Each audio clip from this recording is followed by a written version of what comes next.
মানে ঘুমাতে যাব তখন আবার মাই গুডনেস, এরকম করে সে সারা রাতে মানে রাত 3টা থেকে ভোর সকাল 8টা পর্যন্ত 4বার আমার সাথে এইরকম করলো। আমার নাম শামিমা। শামিমা, বয়স কত? বয়স এখন 27। 27 ইয়ার্স। ওকে, জন্ম জেলা? জন্ম পুরান ঢাকায়। পুরান ঢাকাতে আপনার জন্ম? হ্যাঁ, পুরান ঢাকাতেই আমার ফ্যামিলি। তার মানে আপনি ঢাকাইয়া কুট্টি যেটাকে বলে বলতে পারেন এরকমই। আচ্ছা, পুরান ঢাকার ভাষা পারেন? হ্যাঁ। ওকে, ঠিক আছে, আপনি যে ভাষাতে যেভাবে বলতে কমফোর্ট ফিল করেন সেভাবেই বলবেন। তো আমাদের এই যে অনুষ্ঠানটি জীবন গল্প, এটা নিশ্চয়ই আপনি শুনেছেন এর আগে? হ্যাঁ, শুনেছি। ওকে, ঠিক আছে, তাহলে আপনার আইডিয়া আছে। জি বলুন, আপনি কি গল্প আজকে আমাদেরকে শোনাতে এসেছেন? আমি আমার ছোটবেলা থেকে মানে জন্ম থেকেই শুরু করতে চাচ্ছি। জি শিওর। আমি হচ্ছে আমার বাবা যিনি ছিলেন উনিও পুরান ঢাকার, আমার মাও পুরান ঢাকার। তো আমি যদি আমার গল্পটা বলতে চাই তাহলে আমার একদম জন্মের আগে মানে আমার বাবা আমার বিয়ে থেকে শুরু করতে যাচ্ছি। নিশ্চয়ই নিশ্চয়ই, নো প্রবলেম। তো আমার বাবা ছিলেন একজন ব্যবসায়ী পুরান ঢাকার। আচ্ছা। আর আমার মানে পাশাপাশি উনি হোমিওপ্যাথিক ডাক্তারও ছিলেন। ওকে। তো খুব ভালো একজন মানুষ ছিলেন। আর আমার আম্মু ছিলেন জমিদার, মানে জমিদার টাইপের, পুরান ঢাকায় লাইক জমিদার যেরকম থাকে আর কি, জমিদার বাড়ির মেয়ে ছিলেন। মানে পুরান এমন কি ছিল যে আগের পিতামহ বা প্রপিতামহ যেটাকে বলি জমিদার ছিল, এরকম হ্যাঁ, কোনো ব্যাপার চলছে? এরকম মানে আমার নানাই ছিলেন জমিদার। আচ্ছা, ওই এলাকার সব বিচার সালিশ উনি করতেন। প্রভাবশালী ছিলেন, প্রভাবশালী খুব। জি। তো ওই দিক থেকে আমার বাবা তো বিয়ের প্রস্তাব দেয়নি, মানে ফ্যামিলি থেকেই। আমার বাবার আবার একটা বিয়ে করেছিলেন আরো 8 বছর আগে আমার আম্মুকে বিয়ে করার, ওটা ছিল লাভ ম্যারেজ। তো আব্বু আর ওই বড় আম্মু একসাথে পড়াশোনা করতেন, ওই দিক থেকে দুজন পরিচয় হয়ে বিয়ে হয়েছিল। কিন্তু 1.5 বছর পরে আমার ওই বড় আম্মু মারা যায়, অসুস্থ হয়ে মারা যান।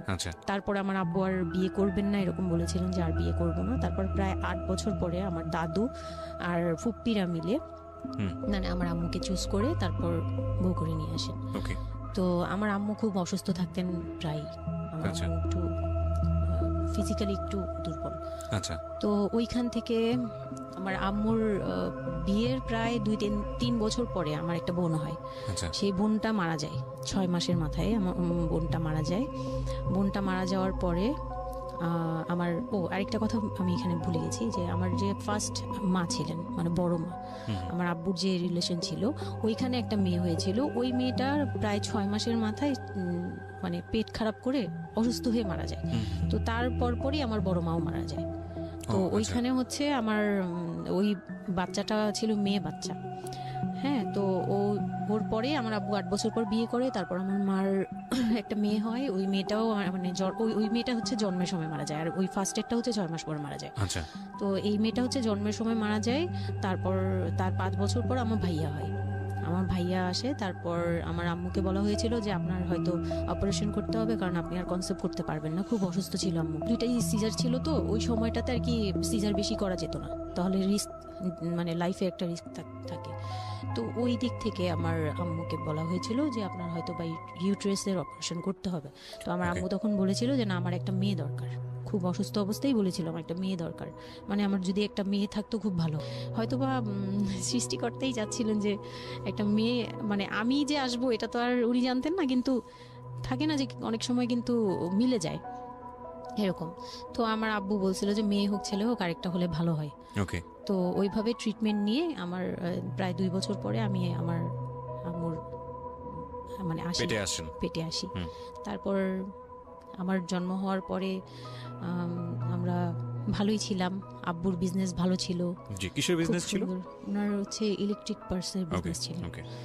তো ওখান থেকে আব্বুর মানে ভালো বিজনেস করতেন।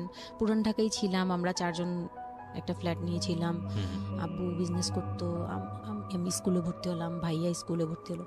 তো খুব ভালোভাবেই কাটছিল দিনকাল। তো একটা পর্যায়ে যে আমার যখন 10-11 বছর, তখন হচ্ছে আমার আব্বুর বিজনেস একটু প্রবলেম হয়, একটু না ভালোই প্রবলেম হয়, মানে একজন খুব বড় ধরনের একটা লস সে ফেলে দেন। তো আমি এটা বলতে চাচ্ছি না। তো যাই হোক, খুব বড় একটা ট্র্যাজেডি, মানে আমার লাইফের সবচেয়ে বড় ধাক্কাটা আমি ওখানেই পাই, যে আমার আব্বু এরকম একটা পার্সন ছিল। আব্বু সবসময় বলতো যেটা, যে আমার এই মেয়েটা হচ্ছে, আমি দেখতে নাকি সেই প্রথম যে আব্বুর বেবিটা ছিল না, মেয়েটা যেটা 6 মাসের মাথায় মারা গেল, আব্বু তাকে খুব ভালোবাসতো। আমি নাকি দেখতে সেম ওরকম হয়েছি, শুধু আমি কালো। ওই মেয়েটা ফর্সা ছিল। তো আমি যখন জন্ম হই তখন আব্বু নাকি আমার ফেস দেখেই কান্না করে দেয় যে এটা আমার বড় বড় মেয়েটা যে ছিল তার মতো হয়েছে, তার মানে ও সেই, মানে আব্বুর ধারণা ছিল যে সেই আসছে, এরকম এরকম কিছু। তা আব্বু আমাকে অনেক আদর করতো, মানে অন্য অন্য বাবারাও আদর করে সব মেয়েদেরই, কিন্তু আব্বুর ভালোবাসাটা কেন জানি একদম ডিফারেন্ট ছিল, অনেক বেশি ভালোবাসতেন, অনেক বলার মতো না। সারাক্ষণ টেক কেয়ার, সারাক্ষণ, রাত নাই দিন নাই সব সময়। আমার রাতে খুব বদভ্যাস ছিল, আমি রাত জাগতাম প্রচুর। প্রতি রাতে আব্বু আমাকে হেঁটে হেঁটে ঘুম পাড়াতো কোলে নিয়ে। প্রায় 10 বছর 11 বছর পর্যন্ত আব্বু আমাকে কোলে নিয়ে ঘুম পাড়াতো, অনেক আদর করতো। আর যখন যেটা, তখন তো ছোট ছিলাম, যখন যেটা বলতাম আব্বু এখন এটা লাগবে, রাত দিন তো বুঝতাম না, আব্বু ওই সময় বের হয়ে যেত, মানে খুঁজতে বের হয়ে যেত কোথায় পাই এটা, আমার মেয়ে বলছে। তো ভাইয়ার সাথে খুব একটা এরকম হয় নাই, আমার সাথে বেশি হতো। তো ভাইয়া এটা নিয়ে একটু জেলাসও করতো, কারণ সাধারণতই কিন্তু মানে ভাই বোনের মধ্যে এটা থাকে, তো আমাদের মধ্যেও এরকম ছিল। তো আব্বু যখন বিজনেস লস হলো তখন খুব বেশি, মানে আব্বু ভেঙে পড়লো, আমরাও মোটামুটি, আমি তো আর বুঝি না, কিন্তু আমি তখন বুঝতাম যে আমার কিছু একটা কমতে যাচ্ছে, মানে কমতি হচ্ছে আমার, কারণ সবকিছু চাওয়ার পরপরই পাওয়া আর একটু লেট করে পাওয়া, এগুলো নিয়ে একটু মেন্টালি এতে পড়ে গেলাম। তো আব্বু বুঝতে দিত না, শুধু আম্মুকে বলতো যে ওদের বুঝতে দিবেন, আম্মু আমাদের বুঝতে দেয়নি কখনো, এরকম ভাবে ইয়ে করেনি। কিন্তু একটা সময় দেখলাম কি আব্বু বাসা চেঞ্জ করছে, ছোট বাসা নিচ্ছে, মানে এগুলো খুব ব্রেনে গিয়ে লাগলো যে ছোট বাসা কেন আর এরকম কেন হচ্ছে। আব্বু আস্তে আস্তে ব্যবসা গোটাচ্ছে, নতুন কিছু করার চিন্তা করছে, মানে এগুলো নিয়ে আমিও খুব ডিপ্রেসড হয়ে গেলাম। তখন আমি ক্লাস 6-7 পড়ি, এরকম হবে 7 থেকে 8 উঠবো এরকম। তো আব্বু সবকিছু গুটিয়ে চলে যাচ্ছিল ওনার এলাকায়, মানে দয়াগঞ্জের ওই সাইডে, মানে আমার দাদির এলাকা যে সাইডটা, ওই সাইডটাতে চলে যাচ্ছে, ওখানে চলে যাচ্ছে, বলছে আমি ওখানেই বিজনেস করবো, ওখানে একটু মানে রুম রেন্টও কম, আমি ওখানেই চলে যাব। আর আব্বুর যে ফ্ল্যাট একটা কিনেছিল, আব্বু এর মাঝখানে একটা ফ্ল্যাট কিনেছিল কিস্তিতে, তো ওইটাও সেল করে দেয়, সেল করে বিজনেসে ওইটাও ইনভেস্ট করে, এটা একটা বোকামি করে আমার আব্বু। যাই হোক, উনিও বুঝতে পারে নাই। তো ওখানে যাওয়ার পরে সেখান থেকে আব্বু আর কিছু করতেই পারলো না, আর আমাকে করলো কি, ওই সাইডটা একটু মানে রাফ এলাকা, তো যে এলাকায় আব্বুরা মানে ওখানে গেল একটু অন্য ধরনের, মানে একটু ইফটিজিং বেশি হয়, এইসব প্রবলেম ফেস করতে হয়। আর আব্বু তো আমাকে বাসা থেকে বের হতে দিত না, আর ওই সময় আমাকে বোরকা পরাতো, তখন 10-11 বছর বয়স, কিন্তু ওই সময় আমাকে বোরকা পরাতো। তো ওই দিক থেকে চিন্তা করেছে যে এখান থেকে স্কুল চেঞ্জ করতে হবে, 8-এ উঠে যাচ্ছে মেয়েটা, তো এখান থেকে স্কুল না চেঞ্জ করে ওর মামার বাসায় থাকুক, আমার ছোট মামার বাসায় আর কি। আমরা তো নানু বাড়ি তো আমার ওখানেই বংশাল সাইডে আর কি, তো ওইখানে আমার মামা বাসায় নানু বাড়িতে রেখে আমার আব্বু যায়, কিন্তু রাখতে চায় না প্রথমে। আমার আম্মু খুব রিকোয়েস্ট করে যে এখানে ভালো থাকবে, আর আমার মামা ওইখানকার, আবার নানার পরে আমার মামাই ওখানে মোটামুটি প্রভাবশালী, মানে নানার যে প্রভাবটা ওটা আমার মামা পেয়েছে, মানে ওখানে বিচার টিচার যা হয় সব মামা করে, এখনো করে। তো ছোট মামার বাসায় গেলাম, মামি আমাকে খুব আদর করতেন, মামি আমাকে অনেক স্নেহ করেন, সত্যি কথা এখনো অনেক স্নেহ করেন, কিন্তু আমার যাওয়া হয় না, এটা আমি পরে বলছি। তো ওখানে ছিলাম, মামার বাসায় গেলাম, খালার ছেলে, বড় ছেলে, হ্যাঁ, উনি হচ্ছে আমার, মানে মামার বাসায় আসছে হঠাৎ করে, আমি জানতাম না যে কেন আসছে, মাঝে মাঝে দেখা হলে সালাম দিতাম। কি নাম ওনার নাম রিপন। ওকে। তো উনি হচ্ছে আমার মামার বাসায় আসছে, আপনার খালাতো ভাই? উনি আমার খালাতো ভাই, উনি আসছে। তো অনেক দিন পর আর কি আসছে। আমি তখন 9-এ পড়ি, পহেলা বৈশাখ ছিল, আমি 8 থেকে 9-এ উঠে গেছি পহেলা বৈশাখ। তো ওই সময়টাতে তাকে দেখলাম যে সে আমাদের বাসায়, রিপন। হ্যাঁ, তো আমি সালাম দিলাম, ভাইয়া কেমন আছেন, কারণ উনি আমাদের অনেক সিনিয়র। আপনি তখন ক্লাস 9-এ পড়েন? হ্যাঁ, 8 থেকে 9 আর কি। 8 থেকে 9, ওকে। হ্যাঁ, তো ওই সময় আমি দেখে বললাম, ভাইয়া কেমন আছেন, চা খাবেন? তো আমার মামা বললো, হ্যাঁ, চা বানিয়ে নিয়ে আসো। তো আমি গিয়ে পরে শুনি যে আমার মামাতো ভাই আমাকে বলতেছে যে আমার মামাতো ভাই আবার আমার একদম মানে আপন ভাইয়ের চেয়েও বেশি বলবো, কারণ ওর সাথে আমি সবকিছু, মানে ও আর আমি একসাথে বড় হয়েছি, কখনো মনে হয়নি যে এটা আমার মামাতো ভাই, নিজের ভাই মনে হতো। তো আমার বলতেছে যে তুই তো এখন আন্টি হয়ে যাবি, মানে দুষ্টুমি করতেছে যে তুই তো এখন বড় ভাবি হয়ে যাবি, হ্যাঁ তেন। আমি বলি কেন? বলে রিপন ভাই না তোরে বিয়ে করতে চায়। তো আমি খুব হেসে দিলাম, মানে আমি বলতেছি যে দুষ্টামি করতেছে, এরকম ভাবছিলাম যে মনে হয় ফান করছে। আমি ওর সাথে আবার কতক্ষণ চিল্লাচিল্লি, যায় উল্টাপাল্টা কথা বলিস কেন সেই। তো এগুলা নিয়ে ওরা সবাই মিলে আমার সাথে বলতেছে, বলে কি এটা কেমন কথা হলো। উনি বয়সে কত বড় ছিল আপনার থেকে? আমার তখন 13 আর উনার তখন ধরেন 37। 24 বছরের বড়, মানে আপনার না 24 বলতে এখানে, হ্যাঁ 24 বছরই তো বড়, তাই তো? ও মাই গড, ওকে। তো উনি তখন, আমি ভাবতেই পারিনি যে এই লোকটার সাথে আমার বিয়ে দিবে সবাই। মানে ও বললে তো এটা পাগলামি মনে করার কথা, যে এটা একটা পাগলামি, এটা কেমন কথা ক্লাস 9 এ পড়া যে উনি যদি মানে লিগ্যাল বয়সে বিয়ে করতে হয় তো আমার সমান একটা বাচ্চাই থাকতো। হ্যাঁ, তা আমি না ভাবতেই পারিনি তখন। তারপরেও না আমি চুপ হয়ে গেছি, আমি এই ব্যাপারে ডিসিশন দেওয়ার মতো বয়স আমার ছিল না, জ্ঞানও ছিল না। তো হুট করে আমার মামা মামি আমাকে জিজ্ঞেস করারও প্রয়োজন বোধ করেনি বা জানানোরও প্রয়োজন, কি কারণে জানি না, তবে ওনারাই ডিসিশন নিয়ে বলল যে আমার আব্বু আম্মুকে জানালো, আমার মেজো খালা যে মানে আমার আম্মুর ইমিডিয়েট বড় যে, ওনাকে আমার আব্বু আম্মুর কাছে পাঠায়। আর আমার আব্বু আম্মু তখন থাকে হচ্ছে তারই আমার এক ফুপির বাসায়, বাসা ভাড়া নিয়ে থাকে আর কি। তো ফুপির বাসায় থাকে, ফুপির নিজের বাসা, তো ওখানে থাকে। তো আব্বুর কাছে পাঠায়, তখন আমিও যাই ওই বাসায়। তো আমি তো আর জানি না এই কথা বলতে আসবে। আমি আবার ভাইয়ার সাথে বসে বসে গল্প করতে থাকি, ভাইয়া ছিল, ফুফাতো বোন ছিল, আমরা একসাথে গল্প করতে থাকি। তো হঠাৎ করে শুনি যে একটু মানে আমার খালা খুব জোরে সোরে বলতেছে, মানে চিল্লাচিল্লি করে বলতেছে যে যদি এই বিয়ে না হয় তাহলে আমাদের সাথে তোদের কোনো কন্ট্যাক্ট নেই, আজকে থেকেই বন্ধ। আচ্ছা, হ্যাঁ, এই বিয়ে হতেই হবে। কেন হতে হবে? আমার আব্বু বলছে কেন হতে হবে, আমার মেয়ে তো অনেক ছোট, ও তো এই সংসারের ভার নিতে পারবে না, বলো ওগুলো আমরা দেখবো, ওরে আমরা বাচ্চার মতো পালবো। মানে উনি বলতেছে আমি দায়ভার নিলাম, আমি সবকিছু নিলাম, এইভাবে বলতেছে আমি সবকিছু দেখবো, এগুলা নিয়ে কোনো টেনশনের কিছু নাই, নিজেদের মানুষ, এর চেয়ে ভালো কোনো অফার কোনোদিন পাবা না, মানে এর চেয়ে ভালো কোনো প্রস্তাব আসবে না, এই না সেই না, সেই অনেক কিছু বলতেছে। আব্বু মুখে কনভিন্স করতেছে যে এইটা যদি তোমরা হাতছাড়া করো তাহলে আর কখনো মেয়ের জন্য ভালো কিছু পাবা না, আর আমাদের সাপোর্ট তো জীবনও পাবা না, তোমাদের একটা সাইড পুরো বন্ধ হয়ে যাবে, মানে আমরা আমাদের সাথে তোমাদের একদম রিলেশন শেষ, তোমাদের মেয়ে এখনই রেখে যাবো, তোমরা কি করবা করো। তো আমার আব্বু ওই দিক থেকে একটু দুর্বল ছিল, পরে আমি এটা শুনে কান্না করে দিছি, মানে সাথে সাথে কান্না করে দিছি।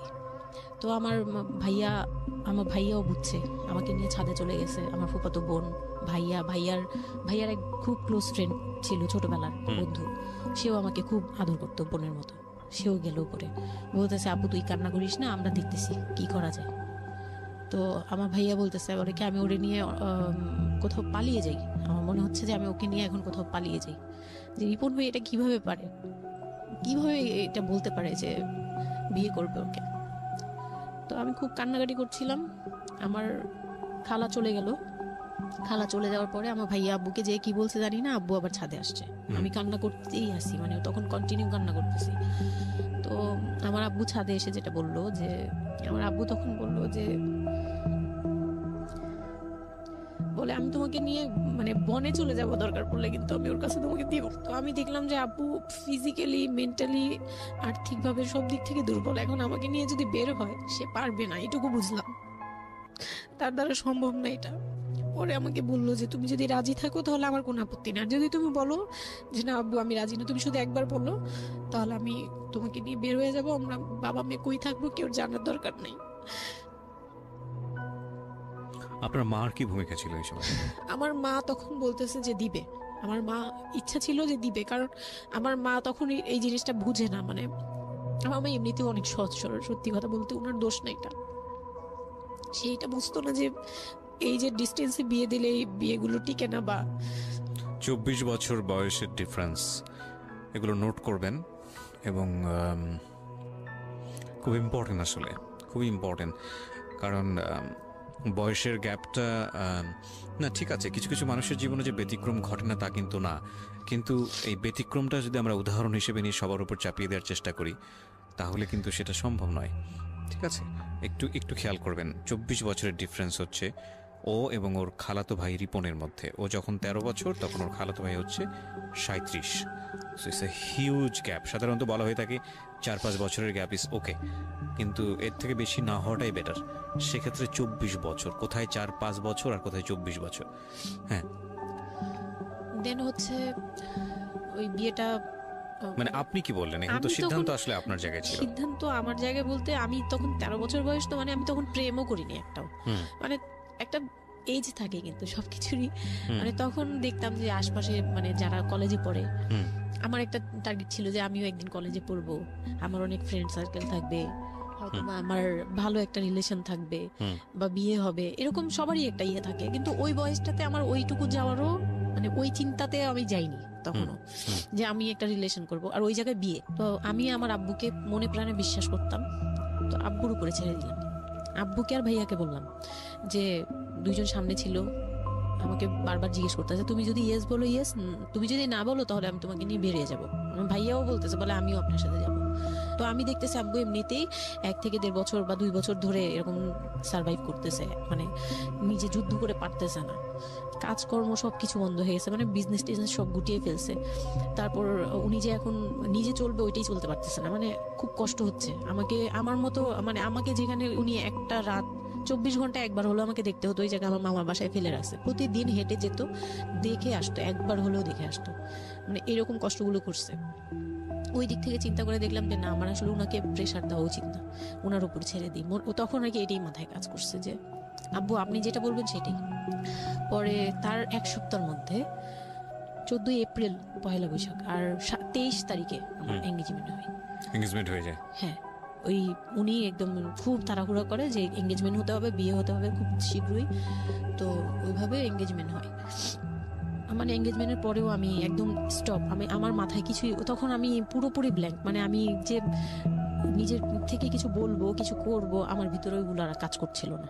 স্কুলে যাইতাম, অনেক সময় যাই না, এরকম আর কি, যে যেতে ইচ্ছে করলে যাই, না ইচ্ছে করলে যাই না, এরকম হয়ে গেলাম। এঙ্গেজমেন্টের 3 মাস পরে বিয়ে হওয়ার কথা ছিল, কিন্তু ঘুরতে ঘুরতে 4 থেকে 5 মাস ইয়ে হলো। তো 2004-এ 4 থেকে 5 মাসের মধ্যে সে আমার সাথে অনেকবার দেখা করতে চাইছে, কেউ দেখা করতে দেয়নি, কারণ আমার ফ্যামিলি খুব রেস্ট্রিক্টেড ছিল এইসব ব্যাপারে, কেউ দেখা করতে দেয়নি। আর আমিও ভয় পেতাম, তো আমি খুবই ভয় পেতাম, উনাকে অনেক ভয় পেতাম, সোজা কথা আমি উনাকে খুব ভয় পেতাম। তো এর মাঝখানে এক ভাবি, আমার নানু বাড়িতে ছিলাম, তো মানে মামার বাড়ি, আমার মামার নিজের বিল্ডিং হচ্ছে একটা, আর নানু বাড়ি পুরোনোটা, যেটা পুরোনো বাড়ি, ওখানে তো আমার সব জয়েন্ট ফ্যামিলি, মানে আমার অন্য মামারা এবং মামাতো ভাইয়ের বউরা সবাই একসাথে থাকে। তো আমার এক মামাতো ভাইয়ের বউ তাকে খুব রিকোয়েস্ট করছে যে ভাবি আপনি ওকে একটু ডেকে দেন, কথা বলবো। তো আমার মামাতো ভাইয়ের বউ মনে করছে যে সে তো তাদের তো বিয়েই হচ্ছে, তো সমস্যা কি, ডেকে দিই। তো আমাকে আর বলে নেই। প্রথম একবার আমাকে বলছিল যে দেখা করে দিবে, তখন আমি বলছি না আমি যাবো না, আমি দেখা করবো না, আমার খুব ভয় লাগতো। তখন আমার বিয়ের মনে হয় 1.5-2 মাস আগের কথা এটা। তো আমার মামাতো ভাইয়ের বউ আমাকে ডাকছে যে কিছু একটা বলে, মানে জামা বানানো বা সামহাও এরকম কিছু একটা, অনেক বছর আগে, তো ভুলেও গেছি যে কি একটা কারণে আমাকে ডাকছে সে। তো আমি গেলাম, একদম মনের অজান্তেই গেলাম, গিয়ে পরে রুমে গেছি, পরেই দেখি হইলো মানে রিপন বসে আছে। তো বসে আছে দেখে না আমার একদম খুব একটা আঘাত লাগলো যে এই ভাবি আমাকে এইভাবে নিয়ে আসলো। আর ভাবি তো মজা করে, মানে ওনারও দোষ না, উনি ভাবতেছে যে নতুন বিয়ে হবে, ওদেরকে একসাথে করিয়ে এসে। তো উনি বললো কি আচ্ছা তোরা বস, আমি চা নিয়ে আসি, এরকম বলে উঠে গেল না, আমার আরো ভয় লেগে গেছে। আর তখন আমি গিয়ে দেখতে পারলাম যে ওই লোকটার আচরণ খুবই খারাপ। মানে আমার কাছে তখন মনে হয়েছে যে কেন মনে হলো, হুট করে ভাবি যখন গেল, সে সাথে সাথে আমার পাশে এসে বসছে এবং আমাকে মানে খুব মানে নোংরা ভাবে টাচ করতেছে। তখন আমার বয়স খুব ছোট, তো স্বাভাবিক না এটা আমার কাছে ভালো না লাগার কথাই, কারণ আমি তাকে বড় ভাই জানি। এক্স্যাক্টলি, মানে কয়দিন আগেও তো সালাম কালাম দিয়ে দূরে থেকে কথা বলতাম, হ্যাঁ বড় ভাইয়া বলতাম, সবাই মানে তাকে বড় ভাইয়াটাকে আমিও বড় ভাইয়া ডাকতাম ওই ইয়ে থেকে। আর সেই লোকটা এসে আমাকে মানে খুব অপ্রীতিকর ভাবে জড়িয়ে ধরতেছে, তারপর জড়াজড়ি করতেছে, মানে খুব ঘেন্না লেগে গেল। আমি খুব জোরাজোরি করে আমি বললাম আমি এখন চিল্লাচিল্লি করবো, মানে তখন আমার খুব খারাপ লাগতেছিল, তখন বললাম আমি চিল্লাচিল্লি করবো বলে আমি একটু জোরে বলছি, পরে উনি আমাকে ছেড়ে দিছে। আমি এমন দূর দিছি একবারে সরাসরি মানে মামার বাসায় চলে গেছে, আর আসিনি। আর ওখানে গিয়ে অনেক কান্নাকাটি করছে যে এখন তো নাও করা যাবে না, আর এই লোকটা এরকম কেন, এই লোকটা তো তাহলে বিয়ের পরে, মানে আমার একটা ভয় ঢুকে গেছে যে এই লোকটা তো তাহলে আমাকে না জানি কি করবে, এরকম একটা ভয় ঢুকে গেছে। তখন তো ছোট ছিলাম, আর আমাদের ওই সময়টাতে তো এত মিডিয়া ছিল না যে আমরা এত কিছু বুঝবো যে এই আর কি। তো ওখানে তারপর 1.5 থেকে 2 মাস পরে বিয়ে হলো। এর মাঝখানে অনেকবার ফোন টোন করতো, এই করতো, আমি রেসপন্স করতাম না। তো বিয়ে যেদিন হলো, বিয়ের রাতের কথাটা কি বলবো? নিশ্চয়ই আপনার যদি মনে হয় যে বিষয়টা সামাজিকতার জায়গাটা থেকে খুব সেন্সিটিভ, একটা মেয়ের মানসিকতার জায়গাটা থেকে, যেটা আসলে এটা আমার বলার মতো শক্তিও নাই, সত্যি কথা বলতে। আমি এটাই আমার লাইফের সবচেয়ে বড় ট্র্যাজেডি, বিয়ের রাত। হয়তো আপনি খেয়াল করছেন কিনা জানি না, কিন্তু আপনি মাঝখানে বললেন যে আমি অ্যাফেয়ার করবো কিভাবে, আমার মন তো তখনই ভেঙে দিছে। আমার ভিতরে একটা ভয় কাজ করে।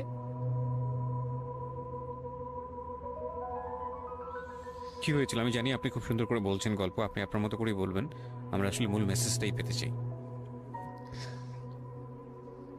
লোকটা হচ্ছে সামাজিকভাবে সবার কাছে খুব ভালো, সবার কাছে ভালো বলতে মানে গলিতে বা এলাকায় কিছু করে না, সেই এলাকায় খুব ভালো, ব্যবসা করে, খুব সহজ সরল ভাবে দোকানে যাচ্ছে, আসতেছে, খাচ্ছে, ঘুমাচ্ছে, আমার সাথে যেদিন বিয়ে হলো সেদিন খুব বৃষ্টি।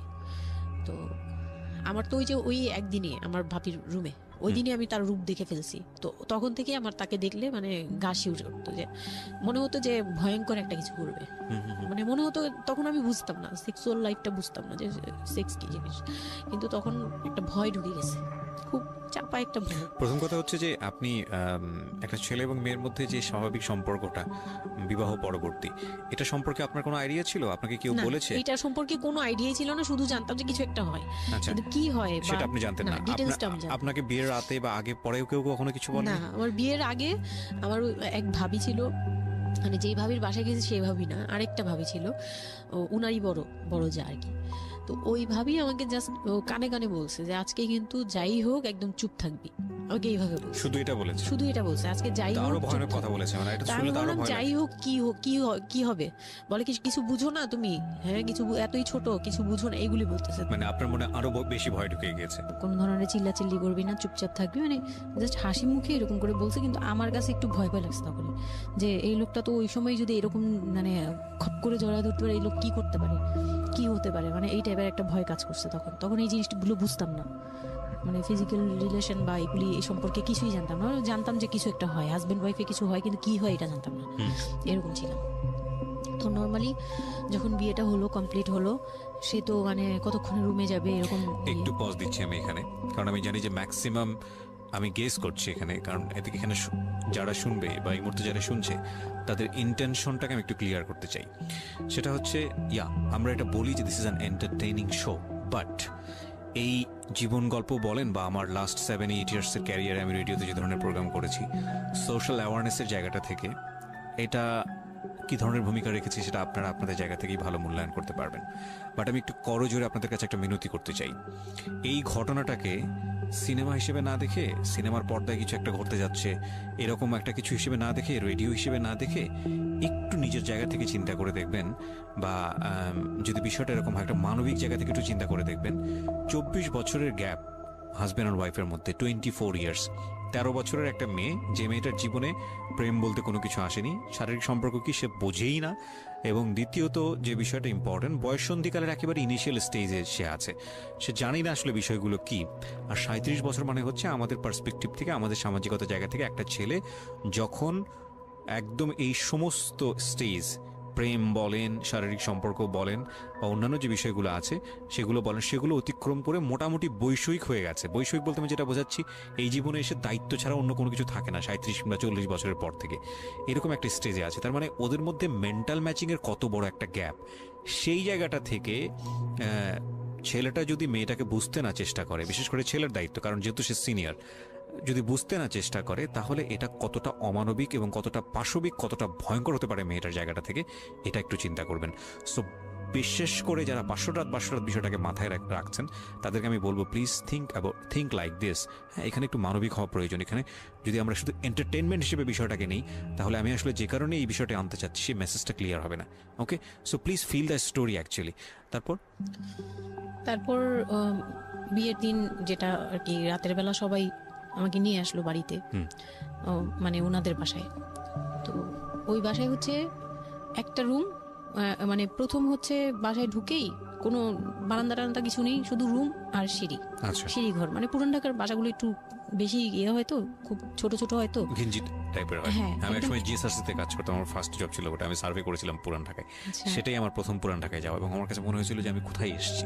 অনেক ঘিঞ্জি ভাইয়া, এখন নাই। পুরান ঢাকা নিয়ে অনেকেই অনেক কিছু বলেন, কারণ ঢাকায় যারা, তাদের কাছে পুরান ঢাকাটা একটা নস্টালজিক জায়গা। আমি তো আর ঢাকায় বড় হইনি, সো আমার কাছে ঢাকা, আমি যখন ঢাকায় প্রথম পাড়া দিয়ে যখন পাবলিক বাসে উঠেছিলাম, তখন আমার কাছে মনে হচ্ছে আল্লাহ আমি কোথায় আসলাম, এই জায়গায় আমি কেন আসলাম। তো নর্মালি হচ্ছে ঢাকায় এরকম।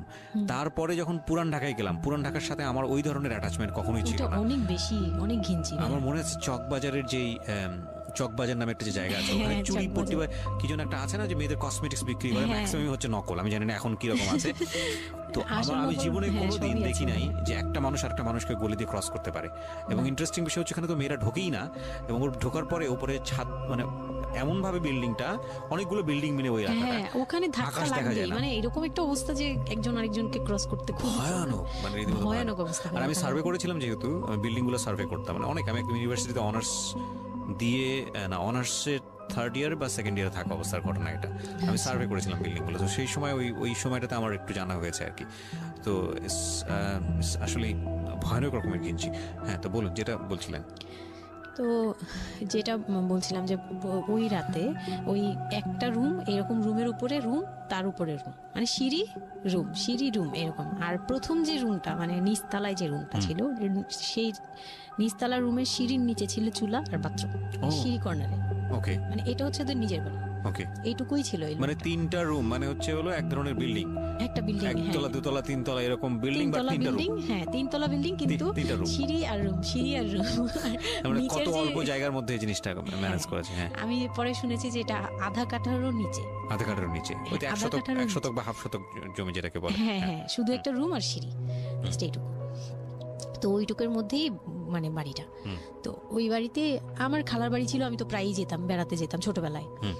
তো আমাকে নিয়ে গেল, আর তিনতলার রুমে সবচেয়ে পরের রুম যেটা, ওটাতে আবার আমার মানে মেঝো দেবর সম্পর্কে ছিল। সে আমাদেরও মানে আমার বিয়ের 12 বছর আগে বিয়ে করে ফেলছে। সে লাভ ম্যারেজ করছে, মানে উপযুক্ত বয়সে বিয়ে করছে। আর আমার হাজবেন্ড আবার ছিল যে উনি আবার খুব লেটে বিয়ে করছে, মানে ফ্যামিলির দায়িত্ব পালন করে সবকিছু শেষ করে তারপর বিয়ে। 37 আসলে খুব লেট না, কিন্তু 37 এর জায়গা থেকে 13 বিয়ে করাটা খুব অবিবেচ্য। আমার জন্য তো সে অনেক বড়। যাই হোক, তারপর ওই দেবরের যখন বিয়ের 12 বছর হয়ে গেছে, তখন উনি বিয়ে করছে। আর তো ওই ভাইয়া, মেজো ভাইয়া যে ছিলেন, তো মেজো ভাইয়ার রুমটা ছিল তিনতলায়। আমি ওখানেই আমার বাসর ঘরটা করা হয়েছিল আর কি। তো ফুল টুল তেমন ভালো আনা হয়নি, সে খুব রাগারাগি করছে। ছোট ভাই যারা ছিল, এলাকার ছোট ভাইটাই, ওদের সাথে খুব রাগারাগি করছে আমার হাজবেন্ড যে ছিলেন। এটা কোনো ঘর সাজানো হলো এই সেই বলে চলে বলতেছে, এখন তোমরা বের হও, অনেক হয়েছে, এখন তোমরা যাও, মানে খুব রাগারাগি করতেছে। তো আমি রাগ দেখে আরো ভয় পেয়ে গেছি। প্রথম রাত, তারপরে আবার আমি মানে এই অবস্থায় আসছি, বউ হয়ে আসছি, আমার শরীরে ভারী গহনা, শাড়ি টাড়ি, মানে আমি এগুলোর ওজন নিতে পারছি না। 4-5 ঘন্টা হয়ে গেছে আমাকে এগুলো পরায় রাখা হয়েছে, ভারী মেকআপ দেওয়া হয়েছে, আমি এগুলো কখনো ইউজ করিনি ফার্স্ট লাইফে। মানে আমি দেবীর মতো সেজে বসে আছি, এরকম একটা ইয়ে। তো খুব ভয়েও কাজ করছে, নার্ভাসনেস। তারপর এখন কি হবে, সবাই বের হয়ে গেলে কি হবে, এটা একটা টেনশন। আর শুধু মানে কেমন জানি একটা ফিল, যেটা সাধারণত নরমালি হওয়া উচিত একটা ছেলে এবং একটা মেয়ের জায়গাটা থেকে। এটা হচ্ছে জীবনের সবচেয়ে সুন্দরতম মুহূর্তের একটা, রাইট? আমরা সেটাই চিন্তা করি না। একটা মেয়ের জীবনে স্বপ্ন থাকে তার একটা বাসর রাত কিংবা ফুলসজ্জার রাত, আমরা যেটাই বলি সেটা নিয়ে। একটা ছেলের জীবনেও নিশ্চয়ই থাকে, এবং সেটা চমৎকার হয়ে সারা জীবন স্মৃতি হয়ে থাকুক, এরকম কিছু একটা থাকে। এবং সেখানে বিষয়টা যদি এরকম হয় যে একটা মেয়ের জীবনে আতঙ্কের রাত এবং ভয়ানক রকম আমার লাইফে সবচেয়ে বড় আতঙ্কের রাত ছিল ওটা, তাহলে আপনি চিন্তা করে দেখতে পারেন। এবং সেটাকে যারা আজকে এই রেডিও যারা শুনে, যারা এটাকে এন্টারটেনমেন্ট হিসেবে নিচ্ছেন, তাদের জায়গা থেকে আমি বলতে পারি যে এখানে নিজেরও কিন্তু একটা পরিচয়ের বিষয় আছে। হ্যাঁ, মানে নিজের পরিচয়টা নিজের কাছে কি দিচ্ছেন একটু চিন্তা করে দেখেন। ঘটনার ভেতরে ঢোকার চেষ্টা করুন, এই মেয়েটার মানবিক অনুভূতিটাকে জানার চেষ্টা করুন, অন্য কিছু নয় প্লিজ। কজ আমরা আমাদের সামাজিকতার জায়গাটা থেকে মেয়েদের এই বিষয়গুলোকে উইথড্র করে বা না ভেবে তাদেরকে কখনো কখনো সারা জীবনটা ধ্বংসের দিকে ঠেলে দিই। হয়তো মেয়েটার ক্ষেত্রে এরকমই কিছু হয়েছে, আমরা একটু সামনের দিকে আগাবো। জি, তারপর উনি আমাকে, আমি তখন শাড়ি টাড়ি পরা, গহনা পরা। তো খুব নর্মালি সবাই চলে গেল পরে খুব নর্মালি আমাকে বলতেছে যে ড্রেসটা চেঞ্জ করো, শাড়িটা চেঞ্জ করো, গহনা টহনা চেঞ্জ করো। তো আমি আমার লাগেজ থেকে একটা 3 পিস নিলাম। ওই 3 পিসটা নিয়ে ওয়াশরুমে চলে গেলাম। ওয়াশরুম বলতে ওই যে উপরের রুমেই একটা ওয়াশরুম আছে, আর নিচের রুমে মানে উপরের রুমে তো আর সিঁড়ি ঘর নাই, সিঁড়ি ঘরটাতেই একটা ওয়াশরুম ছিল, ছোট্ট একটা টয়লেট ছিল। ওইটাতে গিয়ে আমি চেঞ্জ করলাম খুব কষ্টে, চেঞ্জ করে তারপর মুখের মেকআপ টেকআপ এগুলো ওয়াশ করে আসলাম। তারপর আসার পরে উনি বলতেছে উজু করে আসো। হ্যাঁ, তো আমি উজু করলাম, উনি উজু করছে করে, মানে প্রথম রাতে নাকি নামাজ পড়তে হয় সবাই বলে দিছে। তো ওই নামাজ পড়লো আমাকে নিয়ে। নামাজ পড়ার পরে বেডে গেলাম, মানে আমি বিছানায় যে বসলাম, খুব ভয়ে ভয়ে আছি যে কি বলবে কি করবে জানি না। তো উনি আমার পাশে এসে বসে আমাকে ফার্স্ট কথা যেটা বললো, মানে এইটাই ফার্স্ট কথা ছিল যে আমি তো ওই ফ্যামিলির বড় ছেলে, আর তুমি তো আমাদের ফ্যামিলির সবাইকে চিনো জানো, তোমার তো আর চেনা জানার দরকার নেই। আর আমার তখন ওনার মা মারা গেছে 3-4 বছর, মানে 3 বছর হবে এরকম, 3 থেকে 4 বছর এরকম হবে। বলে আমার মা মারা যাওয়ার পরে আমি এখন সংসার দেখি, আমার হয়ে আমার মার জায়গাতে এখন তুমি। এটা শোনার পর আমার কাছে মনে হলো আস্ত একটা বাড়ি আমার মাথার উপর পড়লো। এটা আমি যেখানে নিজের এটাও একটা বিষয়। ওই কথাটা কিন্তু খুব সুন্দর বলেছে, মানে ওর 37 ইয়ার্সের জায়গাটা থেকে এটা খুব সুন্দর একটা কথা। কিন্তু কথা হচ্ছে 13 বছরের একটা মেয়ে কেন এটা বুঝতে যাবে? ও কিন্তু এটাই বুঝেছে যে এই 3 তলা একটা বাড়ি, 3 রুমের একটা বাড়ি ওর মাথার উপরে দিয়ে দেওয়া হলো। দেখুন, এই জিনিসটাই আমি আপনাদেরকে বোঝানোর চেষ্টা করছি যে আসলে সবকিছুর একটা বয়স থাকে। হ্যাঁ, এবং ছেলেটার জায়গা থেকে কিন্তু খুব সুন্দর নামাজ পড়েছে, বসছে, এখন পর্যন্ত আমাদের কাছে ভালোই লাগছে শুনতে। কিন্তু এটা আসলেই কেউ বুঝতে চাইবে? 13 বছরের মেয়েটাকে এই জিনিসটা বুঝতে চাইবে? এইটা বোঝাটা জরুরি ছিল। হ্যাঁ, তারপর উনি যেটা বলছে যে আমার ভাই বোন আছে, সবাই আমার ছোট, কিন্তু আমার তো প্রায় 10-12 বছরের বড়। ওনার যে 10-12 বছরের ছোট, সে আমার 12-13 বছরের বড়। মানে তাকে আমি ছোটবেলা থেকে এইভাবে দেখে অভ্যস্ত। তো এইগুলো চিন্তা ভাবনা, মানে ওই সময় তো আর এত কিছু কিন্তু উনার ছোট ভাই বোন এগুলা, মানে উনার কাছে তো এগুলো বাচ্চা এখনো, আর আমার কাছে তারা অনেক বড়। আমি তাদেরকে কি টেক কেয়ার করবো, তারা আমাকে করবে, মানে আমার এরকম একটা বিষয়টা তাই। হ্যাঁ, তো আমি চুপ হয়ে শুধু শুনছিলাম। ও আচ্ছা, মানে আমি কিছু বলার মতো ভাষাও পাচ্ছি না, বা আমি কি বলবো, আমার এখানে ডায়লগই কি ছিল, মানে আমি এরকম মনে হচ্ছে যে কেউ আমাকে একটা স্ক্রিপ্ট ধরাই দিত, আমি একটু দেখে আমাকে কেউ কিছু বলেও না, এই লোক কি বলতেছে। তো যাই হোক, এই কথাটার পরে মানে যখন উনি এটা বলার পরে বলতেছে যে তুমি, আমাদের একটা মানে রুলস আছে, বিয়ের পরে নাকি বাসর ঘরে নাকি কিছু দেয়, হাজব্যান্ড ওয়াইফকে কিছু দেয়, তারপর নাকি টাচ করে, এরকম কিছু একটা। তো আমাকে বলতেছে যে তোমার কি আমার উপর কোনো দাবি আছে? মানে এইগুলো আমি জানতাম না, এগুলো আমি অনেক পরে গিয়ে শুনছি। এগুলো অনেক পরে গিয়ে জানছি যে এই সময় নাকি কিছু চাইতে হয়, মানে এই সময় যা চাইবে তাই দিতে হবে, এরকম কিছু একটা। তো এটাও আমাকে কেউ বলে দেয়নি। আমি এই সময় একটা লসে পড়ে গেলাম না, মানে এরকম মনে হচ্ছে এখন আর কি। তখন আমাকে এটা কেউ বলে নাই। বাই দ্য ওয়ে, আমরা যার গল্প আজকে এখানে শুনছি উনি হচ্ছেন শামীমা। ওনাকে যদি আপনারা দেখতে চান, আমাদের যিনি আজকে গেস্ট, আমরা একটা ছবি দিয়ে দিয়েছি। আমি বললাম যে না, আমি জানতাম না দাবি জিনিসটা কি। তো না বলার পরেই সে তো মানে আমার কাছে খুবই, মানে এই কথাগুলো বলতে আমি বলতে পারবো না। না, ঠিক আছে, বলার দরকার নেই, আমরা জাস্ট সিচুয়েশনটা বুঝতে পারছি যে ওইটা আমার ফার্স্ট নাইট ছিল, আর আমি ওগুলা মানে ওই ফিজিক্যাল ব্যাপারগুলো আমি বুঝতাম না, ওই সময়টাতে বোঝার কথাও না, বুঝতামও না, একদমই বুঝতাম না যে এই হয়। তো যখন উনি শুরু করলো, শুরু থেকে শেষ পর্যন্ত মানে খুব অল্প সময়ের মধ্যে খুব অমানবিকভাবে, মানে এটা এখন বর্তমানে যদি আমি কল্পনা করতে যাই, তাহলে এটা একমাত্র পারে রেপিস্টরাই পারবে। এটা রেপ ছাড়া কিছু ছিল না, এখন বুঝি, ওই সময় বুঝতাম না। আর ওই সময় আমি এগুলো বুঝতাম না দেখে, আর আমাকে একটা কথা বলা হয়েছিল, আমার মাথায় একটা জিনিস কাজ করছিল যে ভাবি বলছে যে এইখানে যা হবে এগুলো সবই ঠিক। হ্যাঁ, এখানে যাই হোক, মানে ভেঙে বলেনি, বলছে তোর সাথে আজকে যা হবে এইটি ঠিক, আর এটা মেনে নিতে হবে, আর এটা যদি না মেনে নিস তাহলে মানে এই ধরনের একটা বলছে যে এটা আজকের রাতের কোনো চিল্লাচিল্লি করা যাবে না। তো আমিও চুপ করে, আমার কাছে মনে হচ্ছিল কেউ আমাকে ছুরি দিয়ে আঘাত করতেছে, মানে মনে হচ্ছিল যে কেউ আমাকে ছুরি দিয়ে আঘাত করতেছে, আর আমি ব্লাড দিয়ে পুরো, মানে আমার শরীরে সব ব্লাড বের হয়ে যাচ্ছে। আমার এরকম মনে হচ্ছে যে আমার শরীর থেকে সব ব্লাড বের হয়ে যাচ্ছে, আমি মানে গরু কাটলে যেরকম ইয়ে করে না, আমি এরকম কাঁপতেছি, ওরকম কাঁপতেছি। কিন্তু সে তার কাজ করলো। আমি খুব অবাক হয়েছি যে আমি উঠে বসতে পারতেছিলাম না, সে আমাকে টান দিয়ে উঠে বসায় বলতেছে ওয়াশরুমে যাও। আমি ওয়াশরুমে কিভাবে গেছি আমি জানি না, আমি খুব ধরে খুব মানে খুব কষ্টে কাঁপতে ওয়াশরুমে গেলাম, ফ্রেশ হয়ে আসলাম।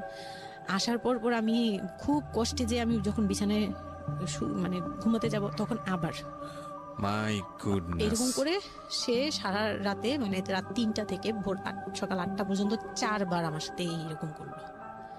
আমি আর সকালে উঠতে পারি না, মানে আমি উঠে বসতে পারি না। তারপর 2-3 দিন কি হয়েছে আমার মাথায় নেই, মানে আমি এখন আর এটা বলতে পারবো না, কারণ আমি পুরো সেন্সলেস ছিলাম আর ওনারে দেখলেই আমি ভয় লাগতো।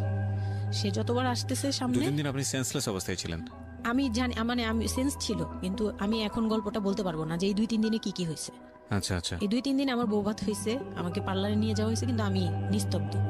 আর তখন আমার মানে শারীরিক কন্ডিশন খুব খারাপ, কিন্তু সবাই বুঝতেছিল, কিন্তু কেউ বুঝতে দিচ্ছিল না আমাকে। মানে এভরিবডি অ্যাভয়েড দিস, মানে সবাই জিনিসটাকে অ্যাভয়েড করছে, তারা পার্টিটাকে এনজয় করছে। এটা শুধু আপনার ফ্যামিলির সমস্যা না, এটা আমাদের পুরো সমাজেরই সমস্যা।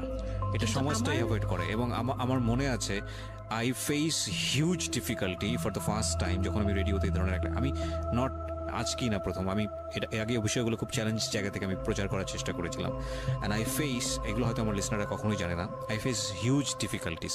যখন আমার প্রথম বইটা পাবলিশড হয় সেটা নিয়েও আমার একটা বড় ধরনের ডিফিকাল্টি ফেস করতে হয়েছে। একটা অদ্ভুত বিষয় হচ্ছে আমাদের সমাজে এই বিষয়গুলোকে আমরা অ্যাভয়েড করি, আমরা ঢেকে রাখতে চাই, আমরা মনে করি এটা একটা ট্যাবু, এটা সমাজে 8-10 জন মানুষের সামনে নিয়ে আলোচনা করা যায় না। একটু চিন্তা করে দেখবেন আলোচনা করা যায় না এটা কোন অর্থে? যদি বিষয়টা নিয়ে সুড়সুড়ি দেওয়া হয়, যদি বিষয়টা নিয়ে এমনভাবে বলা হয় যে এটা এমনভাবে প্রেজেন্ট করা হচ্ছে যেটা একটা রগরগা বিষয়, এবং সেটা শুনে আরও কারোর মধ্যে এই ধরনের পাশবিক বা সে আসলে এন্টারটেনমেন্টের জায়গা থেকে নিয়ে এটাকে মজা হিসেবে নিল, বিষয়টা তখনই একটা প্রশ্ন আসে। কিন্তু যদি বিষয়টা লেসনের জায়গা থেকে আসে, একটা সামাজিক শিক্ষার জায়গা থেকে আসে, যে একটা পুরুষ সে 37 বছর বয়স, সেটা আমিও হতে পারি, আপনিও হতে পারি, বা যে ছেলেটা ওনার জীবনে এসছে সে তো হয়েছেই, যে তারা যেন কখনো এরকম অমানবিক না হয়। এবং নট অনলি দিস, একটা মেয়ে যখন 13 বছরের থাকে তাকে পরিবারের এত বড় সাপোর্টের জায়গা থেকে বাবা এত ভালোবাসতো, তার জায়গাটা থেকেও কোন একটা সাময়িক সমস্যার সমাধান করবার জন্য বা যাই হোক না কেন শেষ পর্যন্ত যে রাজি হয়েছে, এরকম এক ধরনের এটা থাকতো জবাই করা। আমি বলবো যে একটা মেয়েকে শুধু শারীরিকভাবে হয়তো সে যেই প্রবলেমটা ফেস করেছে ওই রাতে, সেটা হয়তো সে ধীরে ধীরে রিকভার করবে, কিন্তু সারা জীবনের জন্যে সে যে মেন্টালি ওই জিনিসটাকে ভয়ানক রকমভাবে একটা বাজে জায়গায় বাজেভাবে চিন্তা করা শুরু করলো মানুষের জৈবিক চাহিদার জায়গাটাতে, এটা তো একটা মানুষের থিঙ্কিংটাকে জবাই করে দেয়া, তাই না? এবং এইটা কত ভয়ানক রকমের অপরাধ, কত ভয়ানক রকমের ভুল। এবং আমাদের এই জায়গাটাতে আমাদের অনেক বেশি পরিমাণে বড় যারা আছি, সিনিয়র যারা আছি, তাদের বোঝা উচিত। প্রথম কথা হচ্ছে লিগেলি যদি আমি বলি তাহলে বিয়েটা বৈধ ছিল না, কারণ সরকার কিন্তু আমরা যতদূর জানি যে 18 নিচে বিয়ে দেওয়াকে পারমিট করে না। দ্বিতীয় কথা হচ্ছে যে মানসিকভাবে সে পরিপক্ক ছিল না। তৃতীয় কথা হচ্ছে যে যদিও বা বিয়েটা হলো, তাহলে তাকে যে একটি প্রপার এডুকেশন দেয়া, যে এই বিষয়টা হচ্ছে এরকম, প্রপারভাবে বড় করা, প্রপারভাবে নার্সার করা, সেটার মারাত্মক রকমের অভাব ছিল। ঘটনা এখানে শেষ হয়ে যায় নাই, ঘটনা কিন্তু এখানে শুরু হলো। কারণ বাংলাদেশের অনেক মেয়ের জীবনে এরকম দুর্ধর্ষ রাত আসে, এবং এই রাতগুলো সারাটা জীবনের জন্যে তাকে বেদনার স্মৃতি, তাকে সারাটা জীবনের জন্য একটা ভয়ঙ্কর রকমের মোমেন্টের মধ্য দিয়ে নিয়ে যায়। আমরা এগুলো নিয়ে কথা বলতে পছন্দ করি না, আমরা এগুলো নিয়ে কথা বলি না, আমরা এগুলোকে নিয়ে কথা বলাটা একটা সামাজিক জায়গা থেকে ট্যাবু মনে করি। এই ট্যাবুর ধাক্কায় কত কত মেয়ের জীবন, কত কত মানুষের জীবন, কত কত সংসার জীবন নরকে পরিণত হয়েছে, সে খবর অনেকেই আমরা রাখি না, রাখার প্রয়োজন মনে করি না। But this is a very important issue, that's why I am discussing on this. Okay, বলুন আপনি।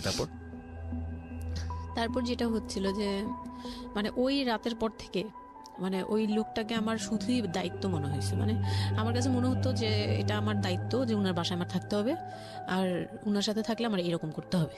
You feel like this, right? আপনি এই ঘটনা ঘটার পরে কি আপনি কারোর সাথে ডিসকাস করার সুযোগ পাননি? যে না, আমি এরকম ক্লোজ কেউ ছিল না যে আপনার সাথে এরকম একটা বাজে ঘটনা ঘটছে, বা আপনি এটাকে রিকভার করতে পারছেন না মেন্টালি, বা আপনার সাথে যার বিয়ে হলো তাকেও বলতে পারছেন না যে আমার এইসব জিনিসগুলো? না, আমি উনাকে ভালোভাবে নিতেই পারছিলাম না।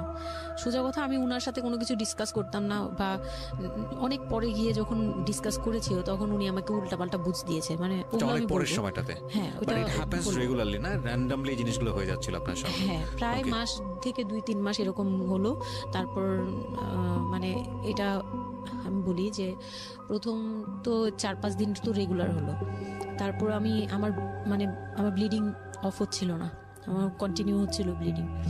তো এক সময় যে ব্লিডিং এর মধ্যেও তিনি অনেক বাজে ইয়ে করেছে। তো ওর পরে আমি বাসায় যেতে চাইলে বাসায় যেতে দিত না, এভাবে ইয়ে করে ফেললো। আর ফ্যামিলিগত যে ব্যাপারটা ছিল, যে আমার ফ্যামিলি তো তখন, আমার আব্বু তো তখন একদম মানে ফিনান্সিয়ালি খুব উইক ছিল। তো বিয়ের পরে কিছু ফর্মালিটি থাকে, পুরান ঢাকার কিছু রুলস আছে যে বিয়ের পরে মেয়েদের প্রতি সপ্তাহে সপ্তাহে দেখতে যাওয়া, এটা সেটা পাঠানো, প্রতি সিজনে সিজনে এটা এটা করা, এগুলো ব্যাপারে কেউ কনসার্ন ছিল না। মানে তখন মানে আমার ফ্যামিলির কেউ এরকম অ্যাক্টিভ ছিল না, মানে ছিল কিন্তু কেউ কেয়ার করেন। তারপর হচ্ছে এরকম করে আমার সময়গুলো কাটতে লাগলো। তো সবচেয়ে বড় কথা হচ্ছে আমার যে হাজবেন্ড ছিল রিপন, উনি আমার বাবার দোকানে কাজ করতো একটা সময়। ওইটা হচ্ছে প্রায় আরো মানে আমার জন্মের সময় বা আমার জন্মেরও আগে। হ্যাঁ, তখন নতুন নতুন আর কি কাজ শেখার জন্য আমার আব্বুর দোকানে ঢুকছে এরকম।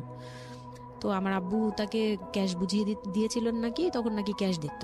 তো আমি একটু যখন 2-3 বছরের, তখন উনি দোকান থেকে বের হয়ে নিজে ব্যবসা দিয়েছে, ওখান থেকে তিনি ইমপ্রুভ করছে। তো ওখান থেকে শুরু। আর আমাকে যখন বিয়ে দিছে, মানে আমার যখন বিয়ে হয়েছে, তো ওই রিপন যিনি, ওনার উদ্দেশ্য ছিল যে আমি আমার নানু বাড়ির অংশ পাবো, মানে সম্পদ। আমার নানু বাড়ি খুব বিশাল, মানে বললামই তো যে খুব বিরাট একটা অংশ। আর ওনাদের যে অংশটা ছিল সেটা অনেক আগেই নেওয়া হয়ে গেছে। মানে ওনার দাদা বাড়ি যেটাতে ওনারা ছিল 3 রুম, ওই যে ছোট ছোট 3টা রুম উপরে ওই বিল্ডিংটা তোলার পরে আমার মামা ওই অংশটা কেটে রাখছে, মানে আমার মামা রেখে দিয়েছে। আর আমাদের যে অংশটা ছিল তার লোকটা ছিল যে ওই বাড়িতে আমি একটা রুম হলেও পাবো। হ্যাঁ, তো আমার আম্মু তো আর ওটা নেয়নি। তো আমার হাজবেন্ডের ইয়েটা ছিল, টার্গেটটা ছিল যে ওই বাসায় একটা রুম হলেও পাবে। আর পুরান ঢাকায় একটা রুম মানেই অনেক কিছু, মানে ওখানে তো প্রায় 1 কোটি টাকা দাম কাঠা। তো একটা রুম মানে 1 কাঠা না হোক, আধা কাঠা হোক, 50 লাখ টাকা হোক আমার আসবে, এরকম একটা টার্গেট ছিল তার। তো আর বিয়ের সময় তো অনেক কিছু নিয়ে, মানে গহনা টহনা নিয়ে, ফার্নিচার নিয়ে নানান কথা তো শুনতে হয়েছে, ওগুলাও ফেস করছি। মানে খুব পেইনফুল ছিল ওগুলা, কারণ আমি তখন এত কিছু বুঝি না। আমি তখন মাত্র মানে জামা কাপড় বানাই, ঘুরি ফিরি, খাই দেই, ব্যাস ওই পর্যন্তই। আমি কারো জিনিস নিয়েও মাথা ঘামাই না। ওখানে আমার উপরে প্রেশার আসছে যে আমার ফার্নিচার এমন কেন, আমার গহনা এমন কেন, তুমি বাসায় বলো না কেন, তোমার খাট এখনো আসতেছে না কেন। আমার বিয়ের পর খুব বৃষ্টি ছিল তখন, মানে আমার ফার্নিচার, আমার চাচা ছিল ফার্নিচারের, ওনার বিজনেস। তো আমার চাচার ফ্যাক্টরি থেকেই সবগুলো ফার্নিচার আসবে। তো ওনারা বলতেছে যে জাস্ট একটা কারণেই লেট হচ্ছে, রোদ পাচ্ছি না, রোদ পেলে তারপর কাঠগুলো শুকাবে, তারপরে হ্যাঁ, মানে জয়েন্ট দিলেই এখন এটা ফেটে যাবে, এখন জয়েন্ট দিলে প্রবলেম হবে। এই জিনিসটা ওরা বুঝতেছে না। ওরা বলতেছে কেন দেরি করছে, নাকি ফাঁকি দিচ্ছে, নানান ধরনের কথা তৈরি করতেছে। আর এদিক দিয়ে আমি পেইন খাচ্ছি, ওই দিকে এক পেইন, মানে রাতে গিয়ে এক পেইন, দিনের বেলায় এই পেইন। মানে আমি পুরো মানসিকভাবে, মানে বলে না যে আমি হয়তো বা প্যারালাইজডের মতো হয়ে গেছিলাম, আমার মানসিক ভাবটা। জাস্ট শুনি আর শুনি, কিছু বলতে পারছি না এরকম। আর বাসায় গিয়ে কোনো কিছু বলি না, কারণ আব্বু অসুস্থ। আব্বু মেন্টালি অনেক প্রবলেম। আব্বু যখনই জিজ্ঞেস করে আম্মু তুমি ভালো আছো তো, আমি খালি হাসি দিয়ে বলছি হ্যাঁ। যতবার জিজ্ঞেস করে তুমি খুশি আছো তো, আমি হ্যাঁ। আমি এই একটা কথাই বলছি, হ্যাঁ ভালো আছি। আসলে আমি ভালো ছিলাম না, কিন্তু বুঝতে দেইনি। ওই লোকটার ছোট বোনগুলো আমার সাথে অনেক রাফ বিহেভ করছে।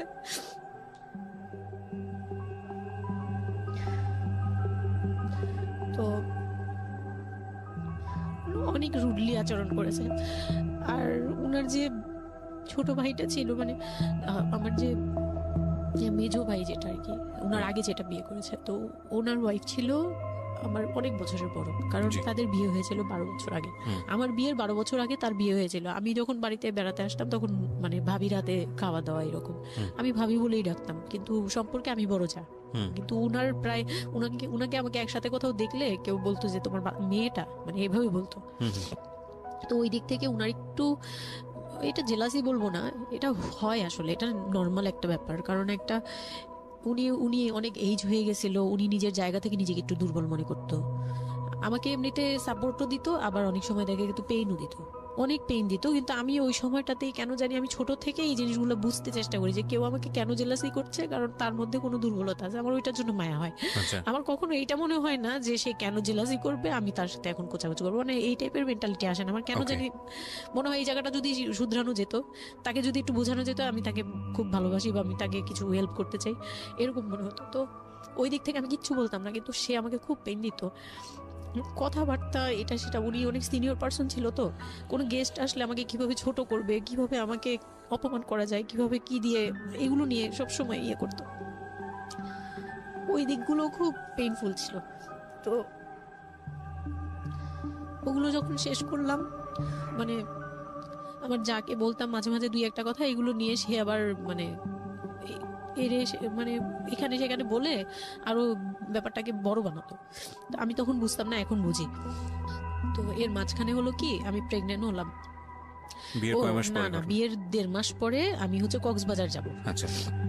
আমার হাজবেন্ড বলতেছে যে ঈদ চলে আসছে, তুমি ঈদের মধ্যে কিছু না নিয়ে আসো, ঈদের পরে আমরা কক্সবাজার যাই, এখানে কোনো খরচ টরচ যাতে আমাদের না হয়, হ্যাঁ, এই জন্য আমরা কিছু কিনবো না। বলছে আচ্ছা ঠিক আছে। তো তখন হচ্ছে বসুন্ধরা সিটি মার্কেটটা হচ্ছে নতুন হয়েছে। তো উনি বলতেছে আমরা বসুন্ধরা সিটিতে যাব শপিং এ, কিন্তু উনি যেটা বলতেছে যে আমার মানে বসুন্ধরা সিটিতে যাবে, কিন্তু আমাকে যে কিছু কিনে দিবে না এটা আমি জানতাম না। তো ওনার সাথে আমি গেলাম, প্রায় 20 থেকে 25 হাজার টাকা শপিং করলো। ওগুলা হচ্ছে সব ওনার বোন জামাই, বোনের বাচ্চা কাচ্চা, মানে ফ্যামিলির জন্য আর কি, ভাই বোন। আমিও পছন্দ করে করে কিনলাম সবার জন্যই যা যা লাগে। কেনাকাটার পরে আমি তো তখন ছোট মানুষ, তখন তো আমার 13-14 বছর বয়স। তো আমি কখনো এমন হয়নি যে আমি ঈদে জামা কাপড় নিইনি বা জামা কাপড় নতুন জামা কিনিনি, এরকম কখনোই হয়নি। তো ওইটা আমার বিয়ের ফার্স্ট ঈদ। তো আমার একটা শখ ছিল কি যে অন্তত একটা কটন ড্রেস হলেও আমি পাবো, এরকম একটা ইয়া ছিল আমার ভিতরে, যে না আমাকে কি আর না দিবে নাকি, বলছে দিবে না, হয়তো বা ভালো কিছু দিবে না, হয়তো নর্মাল কিছু হলেও আমাকে দিবে, ঈদে তো আর পুরনো জামা পরে থাকবো না। তো আমার এরকম ধারণা ছিল। ও পুরো শপিংটা শেষ করলো সারাদিনে, আমি রোজা রেখে পুরো শপিংটা করলাম খুব চয়েস করে করে। লাস্ট মোমেন্টে যে সে আমাকে নিয়ে চলে আসতেছে, যখন সে আমাকে নিয়ে রওনা দিল, মানে আমার মনটা খারাপ হয়ে গেল। আমি কিচ্ছু বলিনি, প্রথম ঈদ এটা, তো আমি কিচ্ছু বলিনি। such a idiot, মানে nothing to say, মানে speechless totally। হ্যাঁ, পরে উনি কিচ্ছু কিনে দিল না আমাকে, তখন আমি না, মনটা খারাপ হলো আমার, কারণ স্বাভাবিক এটা, আমার এখনকার বয়স হলে হয়তো হাইড করতে পারতাম, আমি এখনো পারি না। সত্যি কথা বলতে আমি কখনোই নিজেকে হাইড করতে পারিনি, এখন তো, তখন তো আরো পারতাম না। তো উনি আমাকে করলো কি, যে আসার সময় বলতেছে যে একবারে নিচে, তখন বলতেছে তোমার কি মন খারাপ? আমি বলছি যে না, আমি তো কিছু নেই নাই, ঈদের দিন কি পরবো? তো বলতেছে তোমার তো অনেক ড্রেস নিয়ে আসছো, ওগুলা থেকেই পরো, ওগুলাই তো এখনো পুরোনো হয়নি, এখন দরকার কি আছে কেনার? বলে তারপরে চুড়ি দেখলো, চুড়ি দেখে আমাকে 2 মুঠ চুড়ি কিনে দিল 200 টাকা। এই ছিল আমার ঈদের মানে ফার্স্ট অ্যান্ড লাস্ট, এইটাই ছিল আমার শপিং, আর কোনো কিচ্ছু কিনে দেয়নি সে আমাকে। তো বাসায় আসলাম, বাসায় আসার পরে তার ভাই বোনরা বলতেছে যে সবার জন্য কিনছেন, ওর জন্য কিছু নেন নাই। সে আমাকে, মানে তার ফ্যামিলি থেকে আমাকে সেভ করবে কি, সে আমাকে বরঞ্চ বলতেছে যে ওরে কি কিনে দিব, ওর বাসা থেকে আমারে কি দিছে যে আমি ওকে কিনে দিব। তখন আমি বুঝলাম যে ও আচ্ছা, সে কিনে দেয়নি। হ্যাঁ, তো আমি আর বাসায় কিন্তু কিছু বলিনি বা বাসায় যাইও নাই। এর মধ্যে বাসা থেকে আসলে সামর্থ্য কি ছিল আপনার ফ্যামিলিকে, মানে কিনে দেওয়া হয়েছিল কি ঈদের প্রথম দিন জামাইকে কিছু কিনে দেওয়া বা এরকম কোনো কিছু? হ্যাঁ, এটা করেছিল চান রাতে, একবারে লাস্টের দিকে। শপিংটা হয়েছে তার আগে। তো সে এটা বলে ফেললো প্রায় 20 রোজার পরে এই ঘটনা আর কি। তো একবারে চাঁদ রাতের দিন আমার ভাই আর কি একটা পাঞ্জাবি গিফট করলো তাকে, আর সে আমাকে আর কিছুই দিল না। হ্যাঁ, সে ভাবতেছে যে আমি বুঝি বাসায় জানানোর পরে তখন এটা হ্যাঁ, তখন গিয়ে আরো খেপে গেল যে আমি নাকি বাসায় জানাইছি, তাকে ছোট করলাম এই জন্য। কিন্তু আসলে মানে সত্যি কথা বলতে যে আমি কিছুই বলি নাই, আমার মুখ দিয়ে তখন কথাই আসতো না, আমি ম্যানেজ কি করব, আমার তো কিছুই মাথায় থাকতো না তখন আমি তো পুরো মেন্টালি একটা ইয়েতে ছিলাম। তো আমার এমনও মনে হয়েছিল তখন, মানে ওই মাসখানিক যে সে আমাকে ওই ফিজিক্যাল টর্চার গুলো করতো, তখন আমার এমনও মনে হয়েছিল যে আমি এক কাজ করি, বের হয়ে কোথাও চলে যাই, মানে অজানার উদ্দেশ্যে কোথাও চলে যাই। যদি আব্বুর এই অবস্থা না থাকতো হয়তো আমি করতাম এটা। সত্যি কথা বলতে একমাত্র আব্বুর কথাটা যখন মনে আসছে, চোখে ভাসছে যে আমার আব্বু তো মরে যাবে, তখন গিয়ে আর এটা করতে পারিনি, নয়তো ঠিকই আমি বের হয়ে যেতাম। তো ঈদ আসলো, ঈদের পরের দিন কক্সবাজারের উদ্দেশ্যে রওনা দিল। আর তার একটা অভ্যাস ছিল যে সে কিছু দিলে বা করলে বা আমার জন্য যদি সে 2টা টাকাও খরচ করতো, এটা খুব হাইলাইট করতো, সবার সামনে তুলে ধরার জন্য চেষ্টা করতো। কক্সবাজার যাবে, সে খুব মানে ঢোল পিটাচ্ছে যে আমাকে নিয়ে কক্সবাজার যাচ্ছে, কিন্তু শপিং করে দেয়নি, এটা আবার হাইড করতেছে।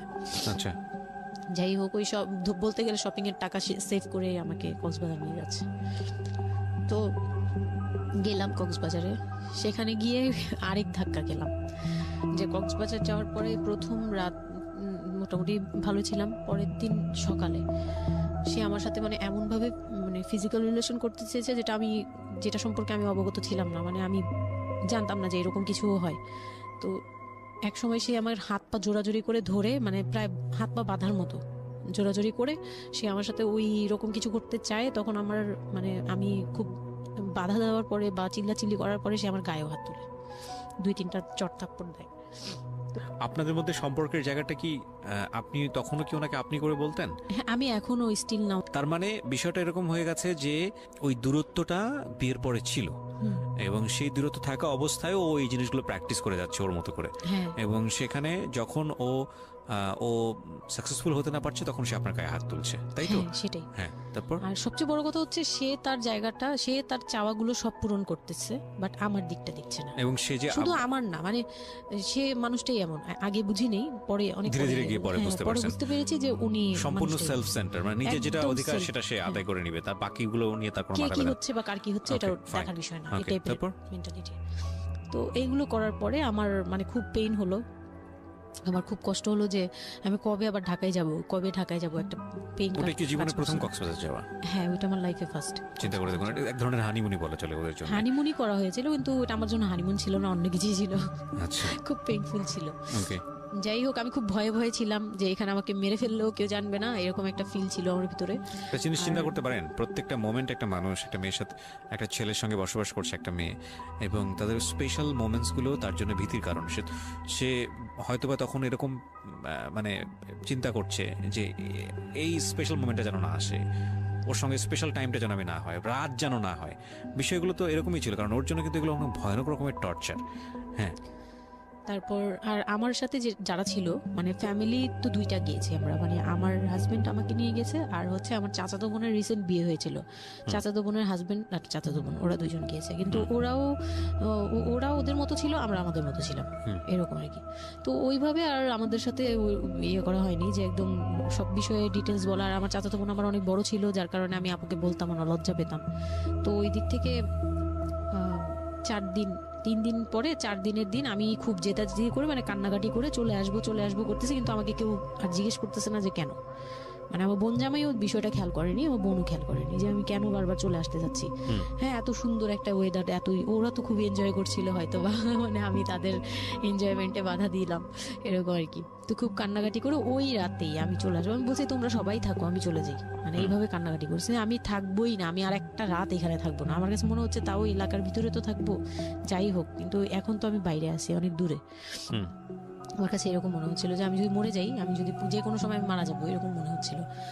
তো আমি ওই সময় বলাতে ওরা সবাই মিলে চলে আসছে, সবার মন খারাপ যে আমার জন্য চলে আসতে হলো তাদের। তো ঢাকায় আসলাম, ঢাকায় আসার পরে ঈদের ছুটির শেষে সে তার মতো করে বিজনেস করতেছে, আমি আমার মতো করে ছিলাম। 2-3 মাস গেল, কোরবানি ঈদ আসলো, প্রথম কোরবানি ঈদ। কোরবানি ঈদের সময় যেটা হলো সেটা হচ্ছে আমার মামার বাসা থেকে মাংস, মানে কোরবানি ঈদের যে মাংসটা পাঠায়, পুরান ঢাকার একটা ইয়ে আছে যে নতুন বিয়ে হলে বাবার বাড়ি থেকে রান পাঠানো হয়, একবারে পুরো একটা রান ধরে পাঠিয়ে দেয়, বাবার বাড়ি থেকে মেয়েদের পাঠায়, মানে কোটাকুটি নেই, রানী পাঠিয়ে দিতে হবে, একদম আস্ত পাঠায়। এটা পুরান ঢাকার রেওয়াজি, একবারে যে কয়টা মেয়ে থাকবে ওই কয়টা রান বাসায় যাবে, মানে ওই রানগুলো কেউ কাটতে পারবে না, একদম আস্ত পা ধরে দিয়ে দিবে একবারে। আচ্ছা, ইন্টারেস্টিং তো। হ্যাঁ, এটা কিন্তু পুরান ঢাকার একটা রেওয়াজ, এখনো আছে, মানে কোরবানি হলেই সঙ্গে সঙ্গে রানটা যাবে মেয়ের বাসায়। আচ্ছা, মেয়ের বাসায় যেতেই হবে এটা। তো ওই রকম আমার মানে ওরা আশা করছিল যে আমার মামা এরকম করবে, কিন্তু আমার মামা তো প্রায় অনেক বড় গরু দেয়, আর একটা দেয় না, 2টা থেকে 3টা দেয়। তো ওনার নিজেরই আছে 3টা মেয়ে, 3 মেয়ের শ্বশুর বাড়িতে পাঠাতে হয় 3 রান, মানে এখন এক মেয়ের, বড় মেয়ের যে 20 বছর 22 বছর হয়ে গেছে বিয়ের, তারপরও পাঠাচ্ছে, প্রতিনিয়ত পাঠাতে হয়। তো ওই দিক থেকে আমি যদি এখন আরেকটা নেই তাহলে উনার কিন্তু আরো কাউকে উকিল দিয়েছে বা আরো কোনো মেয়ে আছে, মানে আমার উকিল দিয়েছে আমার খালু দিয়েছে, আরেক খালু আমার, ওই খালা হচ্ছে আমার আম্মুর খালাতো বোন, মামাতো বোন, কিন্তু আমাদের বাসায় মানে আমার নানু বাড়িতে বড় হয়েছে দেখে আমার আম্মুর খুব ক্লোজ। তো ওই খালু আমাকে উকিল দিয়েছে।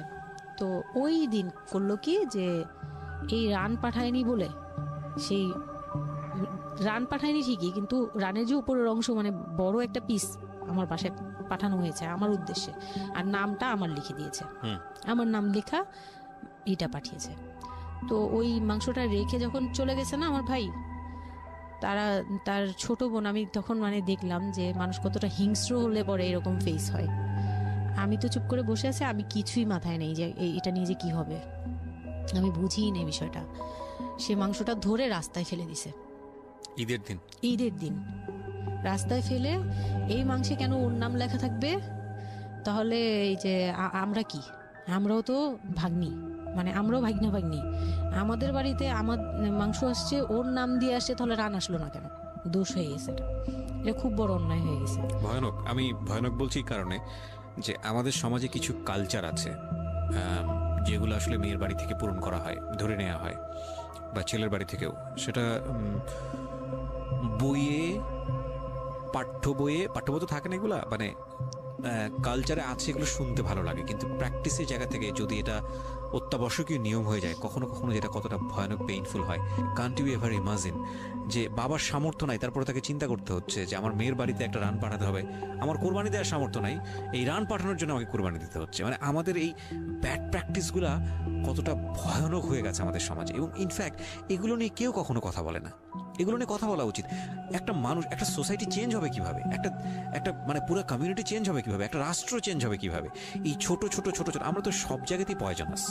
এই ছোট ছোট বিষয়গুলো যদি চেঞ্জ না হয়, আমরা যে এত ডিগ্রি নিচ্ছি, প্রতি বছর পিএইচডি, বুড়ি পিএইচডি বের হচ্ছে, ডক্টরেট, হ্যাঁ, আমাদের বিশ্ববিদ্যালয় ভরে যাচ্ছে, আমাদের ছেলেমেয়েরা গোল্ডেন এ প্লাস, আমাদের পাশের হার বাড়ছে, কিন্তু এই সব যে মানে খোরা কালচার, ল্যাংড়া টাইপের কালচার, এগুলোর যে পরিবর্তন হচ্ছে না, বা এগুলো নিয়ে যে কেউ কখনো কোনো কথা বলে না, এগুলো নিয়ে না পত্রপত্রিকায় কথা হয়, না কোনো মিডিয়াতে কথা হয়, অথচ এগুলো আমাদের জীবনটাকে পঙ্গু করে দিচ্ছে, এবং এগুলো নিয়ে কেউ কখনো কথা বলে না। আমরা যৌতুক নিয়ে কথা বলি, এবং যৌতুক একটা ঘাতক ব্যাধি, আমরা যৌতুক মোকাবেলা করতে পেরেছি, কিন্তু এই কালচারের মধ্যে যে যৌতুক ঢুকে বসে আছে, সেটা নিয়ে আমরা কেউ কখনো কথা বলি না, এবং এগুলো নিয়ে কথা বলা উচিত। নইলে আমরা আসলে কিওর হব কিভাবে? আমরা যে বলি যে আমাদেরকে শুদ্ধ হতে হবে, আমরা মানুষ হিসেবে ভালো হতে হবে, বাট হাউ? আমাদের তো রন্ধ্রে প্রবলেম। সো প্রবলেমটাকে প্রবলেম বলা উচিত, অ্যাটলিস্ট কাউকে না কাউকে তো স্পিক আউট করতে হবে, এবং স্পিক আউট করলে তাহলে এই প্রবলেমগুলো সামনে আসবে, এবং সামনে আসলে এগুলো নিয়ে কিওর নিয়েও মানুষ কথাবার্তা বলবে। আমি তো জীবনে কোনোদিন শুনিও নাই, আমি জানি না পুরান ঢাকার এই কালচার যে মেয়ের বাড়িতে রান পাঠাতে হয়, এটা এখনো আছে, এবং এটা নিয়ে মোটামুটি মারামারি বাঁধার মতো অবস্থা। হ্যাঁ, এটা নিয়ে মানে এটা কোনোভাবেই মিস করা যাবে না, এরকম অবস্থা। তো আমার বাসায় কিন্তু রান আসছে, আমার বাসায় পরে রান আসছে, ওইটা ছিল ঈদের দিন। হ্যাঁ, ঈদের দিন তারা আমাকে খুব ব্যাডলি কথা শুনেছে, আমাকে সামনে বসিয়ে রেখে, মানে 4-5 ভাই বোন একসাথে বসে যেরকম মিটিং, মনে হয় আমি অনেক বড় একটা পাপ করে ফেলছি তার ভাইয়ের কাছে বিয়ে হয়ে। আমার পাপ হয়েছে যে আমি নাকি তার ভাইকে কিভাবে ভুলিয়ে ভালিয়ে, আমি তখন ভুলাবো কি, আমার তো ভালানোর প্রশ্নই আসে না। আমি তখন মনে মানে হাসিও পাচ্ছে, আমি অবাক হচ্ছি যে এগুলো কি বলতেছে, আমি নাকি তাদের ভাইকে হাত করেছি, এই টাইপের কি কথা বলতে, মানে আমি এখন বলতে পারবো না বুঝিয়ে। তো এগুলো বলছে, তো আমার কাছে খুব মনে হচ্ছে যে আমি খুব কান্না করছিলাম।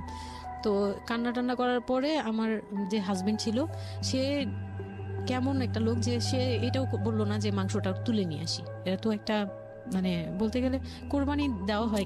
আপনার শ্বশুর বেঁচে ছিল না? না, আমার শ্বশুর শাশুড়ি দুজনই মারা গিয়েছে। তো তার মানে ওই পরিবারের মূল হর্তাকর্তা হচ্ছে আপনার হাজবেন্ডই? হ্যাঁ। আচ্ছা।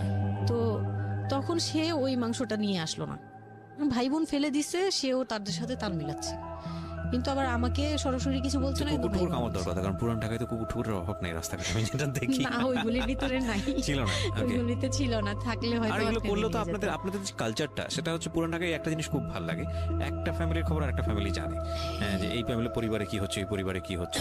আশপাশে তো খুব মানে ওরা তো খুব লাগানো বাড়ি ঘর, তো সবাই শুনে, এক দেয়াল দুই বাড়ি। তার মানে এগুলো নিয়ে কত কানাঘুষা তো হচ্ছিল নিশ্চয়ই।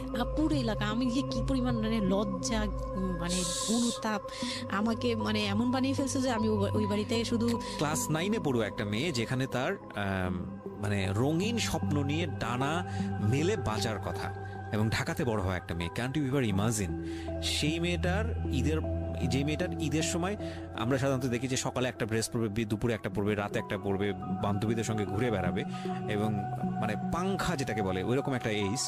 সেই সময়টাতে তার মাংস নিয়ে টানাটানি শুরু হয়েছে, এবং তার বাড়িতে মাংস আসলো কিনা সেটা নিয়ে টানাটানি শুরু হয়েছে, এবং সে মহল্লায় বের হতে পারছে না নিজের মুখ, এবং এভরি নাইট তার উপর ফিজিক্যাল টর্চার। এবং ক্যান ইউ এভার ইমাজিন যে আমাদের সমাজের মেয়েরা, নারীরা কতটা সহ্য করে? কেউ কেউ সুবিধাভোগী অফকোর্স, কিন্তু ম্যাক্সিমাম ফেসটাই হয়তো বা এরকম। এবং এই জন্য নারী নির্যাতন বলে যে শব্দটা না, আসলে এটার যে ব্যাপ্তি, মানে এটার যে কতটা ভায়োলেটিভ হতে পারে, এটার ভেতরে না ঢুকলে আসলে বোঝা যায় না। তারপর কি হলো? তারপর ওই দিন গেল, ওই দিন ওই মাংসটা আমার ওই যে মেঝো দেবর, যে উনি আবার একটু অন্যরকম ছিল। উনি পড়ালেখা করেনি, উনি খুব রাফলি কথা বলতো, উনি জুতার ব্যবসা করতো। তো এমনিতে মেন্টালিটির দিক থেকে বলতে গেলে অনেকে থাকে না যে পড়ালেখা না করেও শিক্ষিত, অনেকে এরকম থাকে, কিন্তু মানে সে পুরোপুরি মানে শুদ্ধ ভাষায় কথা বলতে পারে না যে একটা লোক, খুব ঢাকাইয়া ভাষায় পুরোপুরি গালাগালি বলতে গেলে প্রত্যেকটা কথার আগে পিছনে একটা করে গালি থাকে এরকম।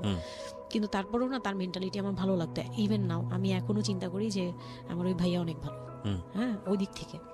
তো উনি আসছে, উনি এসে এরকম দেখছে, দেখে বাসায় মাংসটা নিয়ে এসে রেখে তারপর খুব গালাগালি করে খুব বাজেভাবে ভাই বোনদের বললো যে তোরা আসলে মানুষই না, তোরা মানুষ হইলে এই ধরনের এই সিচুয়েশনটা ক্রিয়েট করতি না। মানে উনি ওনার মতো করে বলছে গালাগালি করে যে এইরকম মানুষ করে, তোরা কি ছোট লোক, জীবনে কি কখনো এগুলি দেখোস নাই, বা এগুলো কি কখনো খাস নাই, বা এখনো কি পাস না, এরকম করার কি আছে, ওর বাসা থেকে আসলে খাবি, এরকম মানে এইভাবে খুব বাজে বাজে 2-4টা কথা বলছে। তারপর তারা গিয়ে ঠান্ডা হয়েছে, আর আমার বলতেছে তুমি এখানে বসে বসে ওদের দৃশ্য দেখতেছো কেন, তুমি উপরে যাও। তখন তার বউর আবার একটু জেলাস হলো যে আমার প্রতি তার কেন মানে ওই দিক থেকে আবার মানে ওইটা ওইভাবে দেখলো না যে ভাই হিসেবে বোনকে সেভ করলো, এরকম না। আমি কিন্তু এইভাবে নিয়েছি যে মনে হচ্ছিল যে আমার বড় ভাই, এটা ওদের ভাই না, আমারই বড় ভাই, আমাকে সেভ করলো। আমার কাছে এত ভালো লাগছে, আমি কিছু হলেই বলতাম ভাইয়ারে, যে বলতাম ভাইয়া দেখেন না আমার সাথে এটা বলতেছে, সাথে সাথে নেমে এই কে ওরে গালাগালি করছে, উনি তো গালাগালি শুরু করে দিত। আর উনারে সবাই ভয় পেত, মানে আমার হাজবেন্ড ভাই বোনের সাথে তাল মিলাতো, আর উনি ছিল একটু ডিফারেন্ট। তো কিছু হলেই উনি বাসায় আসার অপেক্ষায় থাকতেন, উনি আসলে উনারে বলবো। একদম সিঁড়ি দিয়ে ওঠার সময় নামার সময় ভাইয়া আজকে আমার না এটা বলছে, এই সাথে সাথে ভালো হলে মানে উনি মোটামুটি আমাকে সেফ রাখতো। আর ছোট যে দেবরটা ছিল ও হচ্ছে একদম কোনো কথাই বলে না, চুপচাপ, ইয়েস নো কিছুই বলে না, চুপচাপ। সে আবার ছিল স্কুল টিচার, ওই পুরো ফ্যামিলিতে ওই এডুকেটেড ছিল, মাস্টার্স কমপ্লিট করা আর কি। ও একটা খুব ভালো সাইড বেছে নিয়েছে যে কথা বলে এখানে লাভ হবে না। না, হ্যাঁ, সে একদম চুপ, নিরপেক্ষ। কারণ তাদের সাথে বলতে গেলে ভাই বোনের সাথে দ্বন্দ্ব হবে, আমার সাপোর্টে যেতে গেলে একটা বাজে কিছু ক্রিয়েট হবে, আবার আমাকে বকা দিতে গেলে এটা অন্যায় হবে। সে ওটা বুঝতো, মানে আমি যা সবকিছু মিলে যেটা দেখলাম যে এটার জন্যই সে চুপচাপ থাকতো। তো মানে উকিল মা যে ছিলেন আমার খালা, উনি কোরবানি দিয়ে পরের দিন রান পাঠাইছে। পরে এই রান পাঠানোর পরে আমার ওই যে মেজো দেবর যে ছিলেন, তিনি তো আরেকটা দিল, মানে আরেক ধোলাই দিল সবাইকে, ছোট লোক। এখন বল যে ও বাসায় ফোন করে বলছে বা বাসায় গেছে, ও তো কালকে থেকে বাসায় যায়নি, ওর হাতে তো ফোনও নাই, ফোন নিলে তোদের কাছ থেকে তো নিতে হবে। তখন আমার হাতে ফোন নেই, তো ও তো বাসায়ও যায়নি। এখন বল যে এটা ও বলছে তারপর ও পাঠাইছে, তোরা এত ছোট লোক কেন, মানে ভাই বোনরাই বলতেছে। তো ওরা তো আর কিছু, হ্যাঁ এটা পাঠানো তো এটা উচিতই, এটা ওদের উচিত, এই সেই মানে সে তারা তারপরও ছোট হচ্ছে না, তারা মনে করতেছে এটাই করা উচিত ছিল, এটা না করলে আরেকটা কথা শুনাইতাম, এরকম বলতেছে উল্টা। তো এইগুলো করার পরে আমিও আর এগুলা মাথা থেকে ফেলে দিলাম, ভাইয়াও বলে টলে চলে গেল। আর আমার হাজবেন্ড যে ছিল সেও খুব খুশি, সে মানে আমার বাসা থেকে পাঠাইছে এই সেই।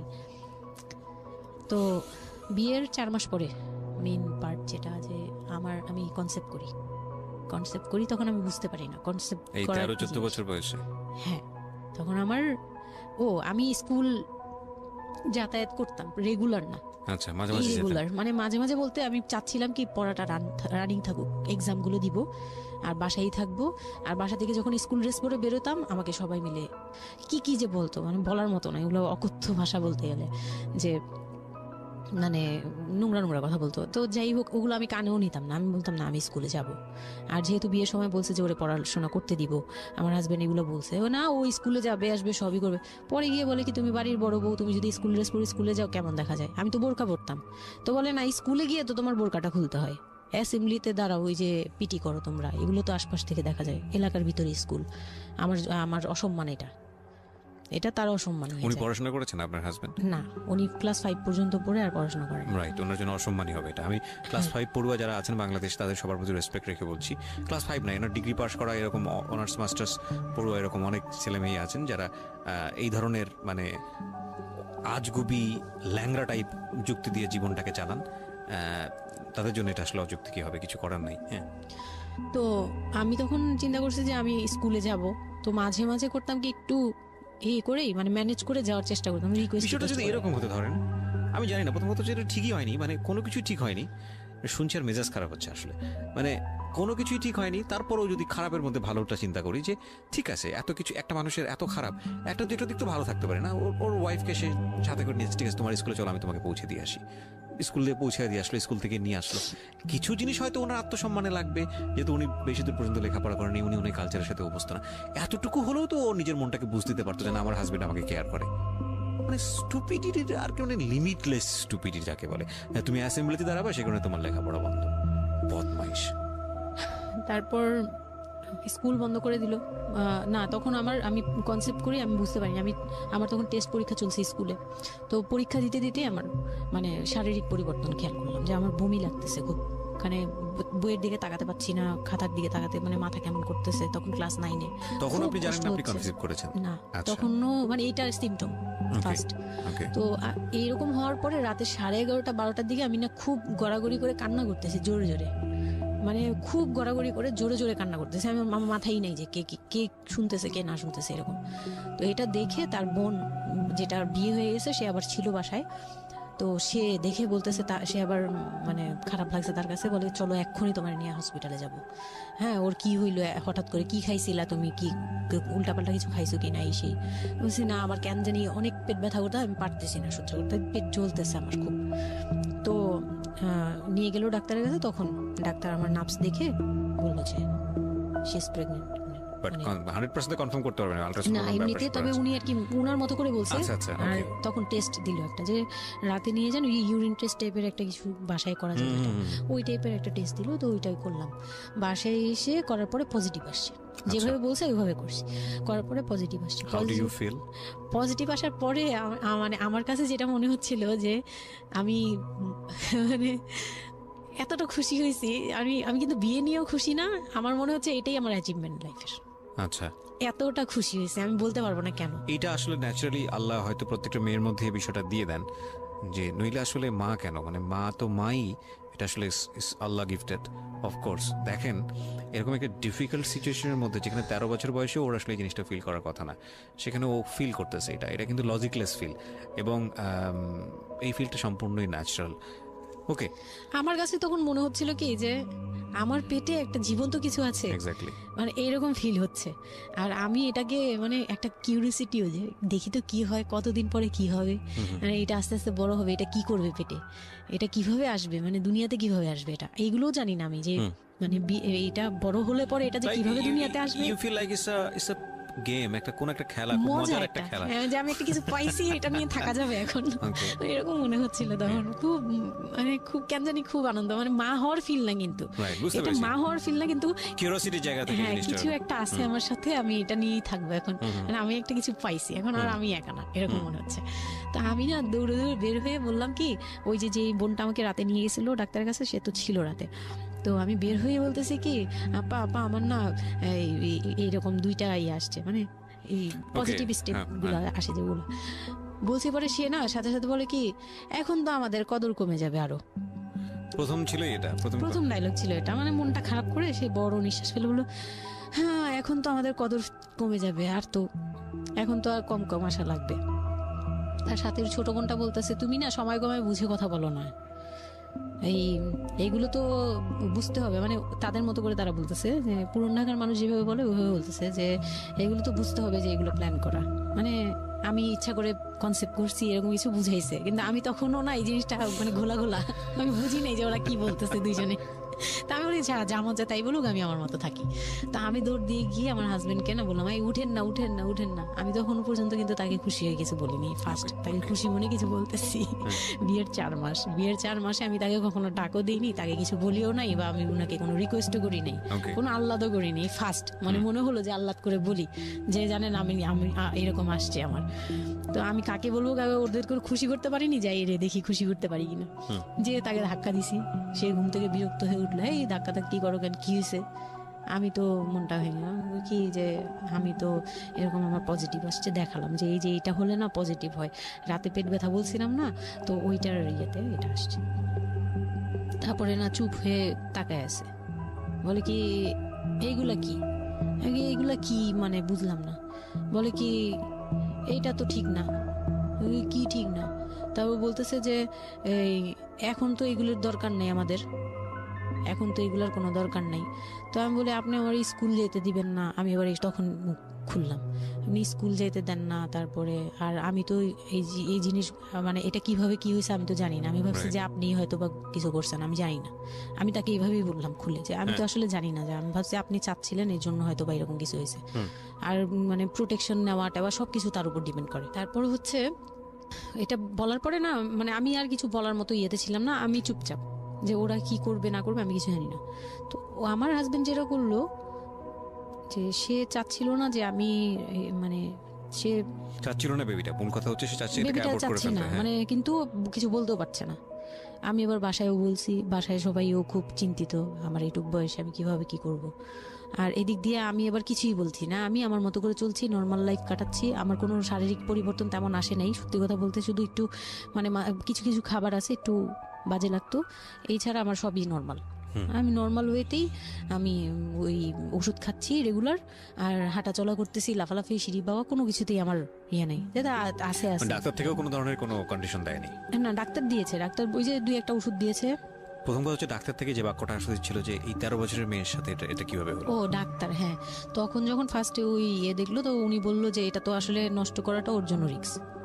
এক্স্যাক্টলি, মানে সব দিক থেকে তো রিস্ক। ডাক্তার যেটা বললো, যে জাফর ইকবাল আমার বাসার পাশেই ছিল উনি, তো উনি আমাকে যেটা বললো যে এই মেয়ের মানে রাখাটাও যেমন রিস্ক, ফেলে দেওয়াটা। আর যেহেতু মানে আল্লাহকে তো সবাই বিশ্বাস করি, তো বলতেছে যে যেহেতু আল্লাহ চাচ্ছে, যেহেতু এসেই পড়ছে, এটাকে নিয়ে আমরা মাতাবুরি না করি, যেহেতু রাখাও রিস্ক ফেলে দেওয়াও রিস্ক, রাখুক না। এটা এইভাবে আল্লাহকে নিয়ে বলা যাবে না, এমন বলছে, ভুল বলেছে না। উনি বলছেন থাক ঠিক আছে, যদি ভাগ্যে থেকে থাকে তাহলে হবে। আর এই বয়সে হয়, কিন্তু এত অল্প বয়সে নেওয়াটা ঠিক না, উনিও এটা বলছে। তো ওইভাবে ইয়ে করার পরে তো আমি তো রাখছি ঠিকই, কিন্তু আমি তো মানে ওই সময়টা তো ভালোই গেছে। বাচ্চাটা হওয়ার পরে তো আমি বুঝতে পারছি যে আসলে এই জিনিসটা যে আমার পুরো কত বড় একটা ইয়ে ছিল। এখন আপনার হাজবেন্ড হ্যাপি না, সে চিন্তিত বিষয়টা নিয়ে। তারপরে কি হলো? তারপরে থেকে তার মধ্যে আমার মধ্যে একটা বিরাট গ্যাপ তৈরি হলো। সে আমার সাথে মানে টোটালি মিশে না। ওকে। ওই সময় থেকে যখন শুনলো, রাতে 3টা-4টা বাজেও আসে বাসায়, তার মধ্যে একদম পুরো চেঞ্জিং চলে আসলো হঠাৎ করেই। কি কারণে জানি না, মানে আমি নিজেও জানি না আমার কি ভুল ছিল বা কি, আমি নিজেও বুঝছিলাম না তখন। ওই সময় একদিন আসলো রাতে 3:30 না 3টার দিকে, হ্যাঁ 3টার পরে আর কি আসছে। আসার পরে আমি ওই দিন খুব খেপলাম যে প্রত্যেক রাতে আমি একটা অসুস্থ মানুষ, আমি রাত জেগে আপনার জন্য ভাত নিয়ে বসে থাকি, আপনি প্রত্যেক রাতে এরকম লেট করে আসেন, আমাকে গেট খুলে দিতে হয়, আমি ঘুম থেকে উঠেও গেট খুললে আমার খুব কষ্ট হয়, সিঁড়িটা বেয়ে নেমে আমার গেটটা খুলতে হয়, আমার ভয়ও লাগে, আমি কখনো বাসায় একা থাকিনি।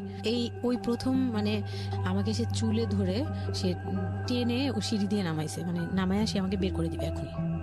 হ্যাঁ, এত বড় হয়ে গেছে, সাহস হয়ে গেছে, এক্ষুনি বাসা থেকে বের হও। সে কিন্তু নেশাও করে নেই, কিচ্ছু না, সুস্থ একটা মানুষ, এরকম করতেছে। তো তার ভাই বোনগুলো এসে বলতেছে আপনি কি মানুষজন কি বলবে, তারা মানুষজনের চিন্তা করতেছে, কিন্তু আমার যে টর্চার হচ্ছে এটা বলতেছে না। এইটা আরেকটা বিষয়, এই যে এগুলো বিষয় আসলে না আমার মেজাজ খুব খারাপ হয়ে যায়। যাই হোক, আপনি যদি আনছেন, আমি খুব সেন্সিটিভ একটা বিষয় একটু কথা বলতে চাই।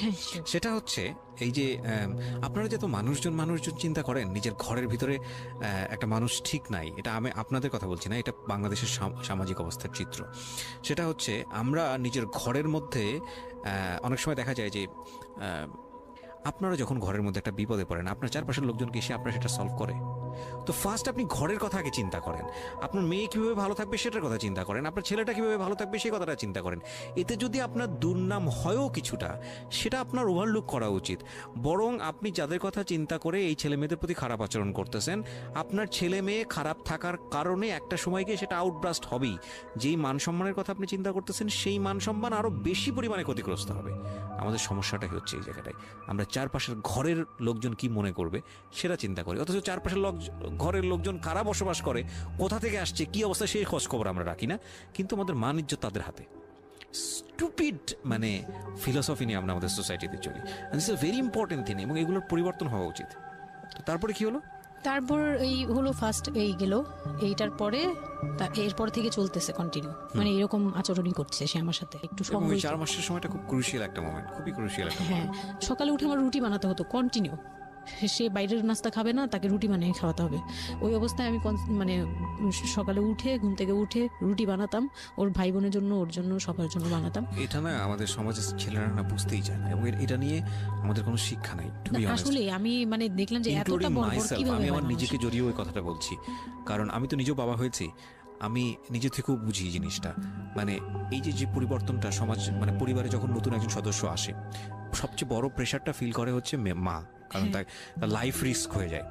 কিন্তু এখানে বাবার যে দায়িত্বটা, খুব মজার বিষয় হচ্ছে, আমি আমার নিজের এক্সপিরিয়েন্সের জায়গা থেকেই বলতেছি, যে বাবার দায়িত্বের জায়গাটা বোঝা শুরু হয় সন্তান দুনিয়াতে আসার পর থেকে, এবং তাও ইমিডিয়েটলি আসে না। সন্তান একটু করে বড় হচ্ছে, অ্যাটাচমেন্টটা হচ্ছে, যখন নড়াচড়া সামনে দিয়ে নড়াচড়া করতেছে, একটু মিস হচ্ছে, দূরে থাকতেছে, তারপরে কি মানে সন্তান যখন প্রাপ্তবয়স্ক 1 বছর 2 বছর বয়স, ওই সময় বাবা ফিলটা আসে, তুলে দেয়, তখন গিয়ে প্রেজেন্টার নাই, তখন হচ্ছে বাবা ফিলটা পায়। তার আগ পর্যন্ত বাবা বুঝতেই পারে না, তখন আসলে কি বাচ্চাটা আমার কোত্থেকে আসলো, এই সত্য ফিলটা এরকম থাকে। এটা খুব ন্যাচারাল একটা ফিল, কিন্তু এই ন্যাচারাল ফিলটার সুযোগ নিয়ে অনেক সময় আমরা একটা অবুঝের মতো আচরণ করে ফেলি, ভয়ানক বাজে আচরণ করে ফেলি। ইয়ে থাকে, মাত্রা থাকে, যেমন আপনি কতটুকু মানে কতটুকু কেয়ারফুল ছিলেন, কতটুকু ইয়ে ছিলেন, এটার কিন্তু একটা লেভেল আছে, পার্সেন্টেজ আছে, এবং এটা নিয়ে শেখানো উচিত আমাদের আমাদের আমাদের আমাদের মানে এডুকেশন সিস্টেমের মধ্যে তো নাই। এবং আমরা জানি না, ম্যারেজ কাউন্সিলিং বলে অনেক একটা বিষয় আছে, এগুলো তো আমাদের প্র্যাকটিসে নাই, কোনোভাবে নাই। এগুলো তো আমাদের কাছে চিন্তাই করা যায় না, বিলাসিতা এবং আমাদের রাইট। এবং বাবা যিনি, একটা হচ্ছে যে মা হওয়ার একটা প্রিপারেশন দরকার আছে, মেন্টাল প্রিপারেশন, একটা বাবা হওয়ার জন্য একটা মেন্টাল প্রিপারেশন দরকার আছে। আমাদের সমাজে এটা টোটালি মিসিং। আমরা এই রানী দিদিদের কাছ থেকে যে গাইডটা পেয়ে আসছি, সেটা না বুঝে না শুনে প্র্যাকটিস করেছি। আমি জানি না, আজকে আমি সত্যি এই কথাগুলো বলতেছি, হয়তো আমরা ওই রাতারাতি পরিবর্তনের জায়গায় যেতে পারবো না, বাট আমি শুধু একটা কথাই বলতে চাই, সেটা হচ্ছে বাবাদের দায়িত্বটা অনেক বেশি, বিশেষ করে বাচ্চা চলে আসার পর থেকে মেন্টাল সাপোর্টটা খুব জরুরি, খুবই জরুরি। হ্যাঁ, এবং কারণ এটা একটা মেয়ের লাইফ রিস্কের প্রশ্ন, এবং আপনি জানবেন না যে সে আসলে কতটা ভয়ানক রকমের লাইফ রিস্কের মধ্যে রেখে সে একটা সুন্দর স্বপ্ন দেখে। তো ওই মানুষের পাশে কিছুই না, আপনি শুধু কোম্পানি দেন, এবং এই কোম্পানিটা তারা খুব মিস করে এই সময়টাতে। হ্যাঁ, এটাই ও বলার চেষ্টা করছে। তারপর হচ্ছে যে আমার বেবি হলো হসপিটালে, যখন মেয়ে হলো, তো এই রুমটাতে ঢোকার পর্যন্ত আমি খুব ইয়েতে ছিলাম, মানে রুমটাতে যখন ঢুকি তখন আমি কান্না করছিলাম, খুব ভয় ছিল যে, হ্যাঁ, তখন মনে হচ্ছিল যে আমি মরেই যাই নাকি, এরকম মনে হচ্ছিল। আর আমাকে তো মানে অপারেশন করবে, তারাও ডাক্তার বলতেছে এই মেয়ের অপারেশন কি করবো, আর এই মেয়ে নর্মালি কি বেবি দিবে। আমি বলতেছে এটা তো গ্রামগঞ্জ না, আপনারা কি করছেন। আমি তখন আরো শুকনা ছিলাম, তো আর এমনিতেও বয়সও কম ছিল, আবার শুকনাও ছিলাম, দেখতে আরো পিচ্ছি লাগতো। বলতো যে অনেক দুর্বল, তো ও তো মানে ঠিক মতো টেক কেয়ারও করেন নাই বাসায়। হ্যাঁ, বলতেছে একদম আমার এই হাতের মানে এইগুলো ব্রেন গুলো বুঝে যেত, এইগুলো বুঝা যেত, একদম হাড় গোড় বুঝা যেত। যখন অপারেশন করে, অপারেশনের 12 ঘন্টা পর আমার সেন্স আসে, প্রায় 12 ঘন্টা। মানে আপনার বেবি হয়েছে আপনি জানি না। পরে আমি যখন ঘুম থেকে, সিজারিয়ান বেবি, পরের দিন শুধু রাতে একটু টের পাই যে আমি আমার পাশে কেউ মানে ব্রেস্ট ফিড করছে, এটা ফিল পাইছি। শুধু মুখের দিকে তাকাতে পারিনি, চোখ খুলতে পারিনি, কিন্তু কেউ একজন আমার পাশে শোয়া, মানে আমার হাতের উপরে একটা বাচ্চা শোয়া, এইরূপ ফিল পেয়েছি। আর এরপরে যে চোখ বন্ধ করেছি, একবারে সকালে প্রায় 11টা 12টার দিকে আমার ঘুম ভাঙছে। তখন তাকানোর পরে একটু পুরোপুরি ইয়েতে, তো আমাকে উঠিয়ে নিয়ে আমাকে ইয়েতে ক্যাবিনে দেওয়া হলো। ক্যাবিনে দেওয়ার পরে আমি বাচ্চাকে দেখি, বারবার চিন্তা করি যে এটা আমার মেয়ে, কোত্থেকে আসলো কিভাবে আসলো, আমি নিজেকে দেখি। এটা তখন না আমার মাথায় এটাও ছিল না যে এটার বাবাকে, এটার ফুপুকে, এটার চাচাকে, হোয়াট এভার, আমার বাচ্চা এটা, মানে আমার, আমি এখনো স্টিল না, আমার বাচ্চা এখন ক্লাস 8 এ পড়ে, এখনো আমি তাকে বাচ্চা বলি। হ্যাঁ, তো ও আর আমি একসাথে হাঁটলে মনে হয় কি মানে ফ্রেন্ড আমরা এরকম। পর হচ্ছে ওই বাচ্চাটা হলো, বাচ্চাটা হওয়ার পরে সে খেলে, আমার খুব ভালো লাগে, তাকে নিয়ে আমার সময় ভালো কাটে। আমার আর মানে ওর বাবার কথা মাথায় নেই যে এই লোক শুধু মানে এনে দিবে ঘরে, আমি রান্না করব খাবো, ব্যাস ওই পর্যন্তই শেষ। আমার আর এর দরকার নেই, কাউরই দরকার নেই। আমার বাচ্চা নিয়ে আমি পুতুলের মতো খেলি সারাদিন। ওর বাবা অনেক সময় দেখা গেত, ওর বাবা তো রাতে 2টা-3টায় আসতো, আসার পরে যে খাওয়া দাওয়া করে ঘুমাবে, তো আমি তো, আমার তো ওই রুম ছাড়া কোনো ওয়ে ছিল না, ওই রুমে আমি হাঁটাহাঁটি করতাম, বাচ্চা কান্না করতো। একদিন এমনও হয়েছে সে আমাকে ঘর থেকে বের করে দিচ্ছে, আমি নাকি ইচ্ছা করে বাচ্চাকে কাঁদাই আর তাকে ঘুমাতে দিই না। হ্যাঁ, সে আমাকে বাসা রুম থেকে বের করে দিচ্ছে। তো রাতে এত রাতে বাসা থেকে যখন রুম থেকে বের করে দিচ্ছে, আমি সিঁড়িতে সারা রাত, মানে ওদের তো আর বারান্দাও নেই হাঁটার জায়গা। বাচ্চা কোথায় ছিল? বাচ্চা আমার কোলে, বাচ্চা তাওয়াল দিয়ে পেঁচানো আমার কোলে, সে কান্না করতেছে, আমি সিঁড়িতে বসে আছি। আর আমি যখন সিঁড়িতে বসছি, আমি জানি না কি কারণে বাচ্চার কান্না অটো থেমে গেছে। রুম থেকে বের হয়েছি না, তো ওর বাবা যে ধমক টমক দিছে, আমি জানি না কি কারণে, হয়তো বা রাতও অনেক হয়ে গেছিল, অনেক কান্নাকাটির পরে হয়তো ও ক্লান্ত হয়ে গেছিল, ও মোটামুটি চুপ হয়ে গেছে সিঁড়িতে, নয়তো পুরো এলাকা জানার কথা এইরকম। তো আমি সিঁড়িতে বসে বসে কান্না করছি সারা রাত, মানে তখন অলমোস্ট তখন 4টা বাজে, ভেতরে ঘুমিয়েছে নাক ডেকে। হ্যাঁ, তখন সে ঘুমাচ্ছে, ভিতরে গিয়ে ঘুমাচ্ছে। আমি আর ভয়ে রুমেই যাইনি, মানে কি না কি করবে আবার, এই জন্য রুমেই যাইনি। তো এই কাজটা করার পরে সে আমার মন থেকে আরো উঠে গেছে। আমার যে দেবর ছিল, যে বললাম যে আমাকে খুব ভালোবাসতো উনি, তো উনি আবার খুব ভোরে আসতো, জুতার ব্যবসায়ী তো, ওনাদের কারখানা সারা রাত কাজ হতো, প্রত্যেক দিন সকালে 5টা-6টা এইভাবে আসতো। তো ঘন্টাখানিক পরে উনি যখন চলে আসছে, তখন আমাকে সিঁড়ি দিয়ে ওঠার সময় মানে গেট নক করছে, ওনার ওয়াইফ নামছে উপর থেকে, নেমে বলতে তুমি এখানে কেন? আমি বললাম যে এরকম আপনার ভাই ঘুমাতে পারে না, আমাকে বের করে দিচ্ছে। তো সেও খুব নর্মাল ভাবে নিল ব্যাপারটা, কিন্তু তার ভাই যখন গেট খুলে দেখলো যে আমি জেগে আছি আর ওটা নিয়ে সিঁড়িতে বসছি, তখন সে গালাগালি করতেছে, শালা। আমি ওনার আবার বিয়ের 12 বছর হয়ে গেছে, কিন্তু বাচ্চা কাচ্চা হয়নি। উনি আবার এই দিক থেকে খুব ইয়ে ছিল যে তার খুব ইচ্ছা ছিল একটা বাচ্চার বাবা হবে। এই তো আমার কোল থেকে বাচ্চাকে নিয়ে বলতেছে, তোমরা আসলে কেউ যোগ্য না, তুমি মা হওয়ার যোগ্য না, ও তো বাপ হওয়ার যোগ্য ছিলই না কোনোদিন, কিন্তু তারপরে তোমাদের ঘরে দিচ্ছে। মানে সে গালাগালি করতেছে, না আমি এতদিন ধরে ট্রাই করতেছি, আমি পাচ্ছি না, আর ওরে দিয়ে দিছে, ওর মতো একটা অপদার্থরে দিয়ে দিচ্ছে, মানে এরকম করে বলতেছে। তারপরে হচ্ছে এই উপরে গেলাম, উপরে যাওয়ার পরে আমি ওই রুমে গেলাম, ওনারা বলতেছে আচ্ছা তুমি যাও, আমরা ওকে রাখি। ও ঘন্টাখানিক রাখলো, পরে ঘুমানোর পরে আমাকে আবার ডেকে দিয়ে দিচ্ছে বাচ্চাকে, যে ও ঘুমালে আমি দিয়ে আসবো, তুমি রুমে ওরে নিয়ে যেও না, ও আবার কান্নাকাটি করলে বড় ভাই রাগারাগি করতে পারে। তো ওইভাবে আমি আবার রুমে গিয়ে ঘুমালাম, পরে ওনারা দিয়ে গেছে। এই গেল একটা রাত।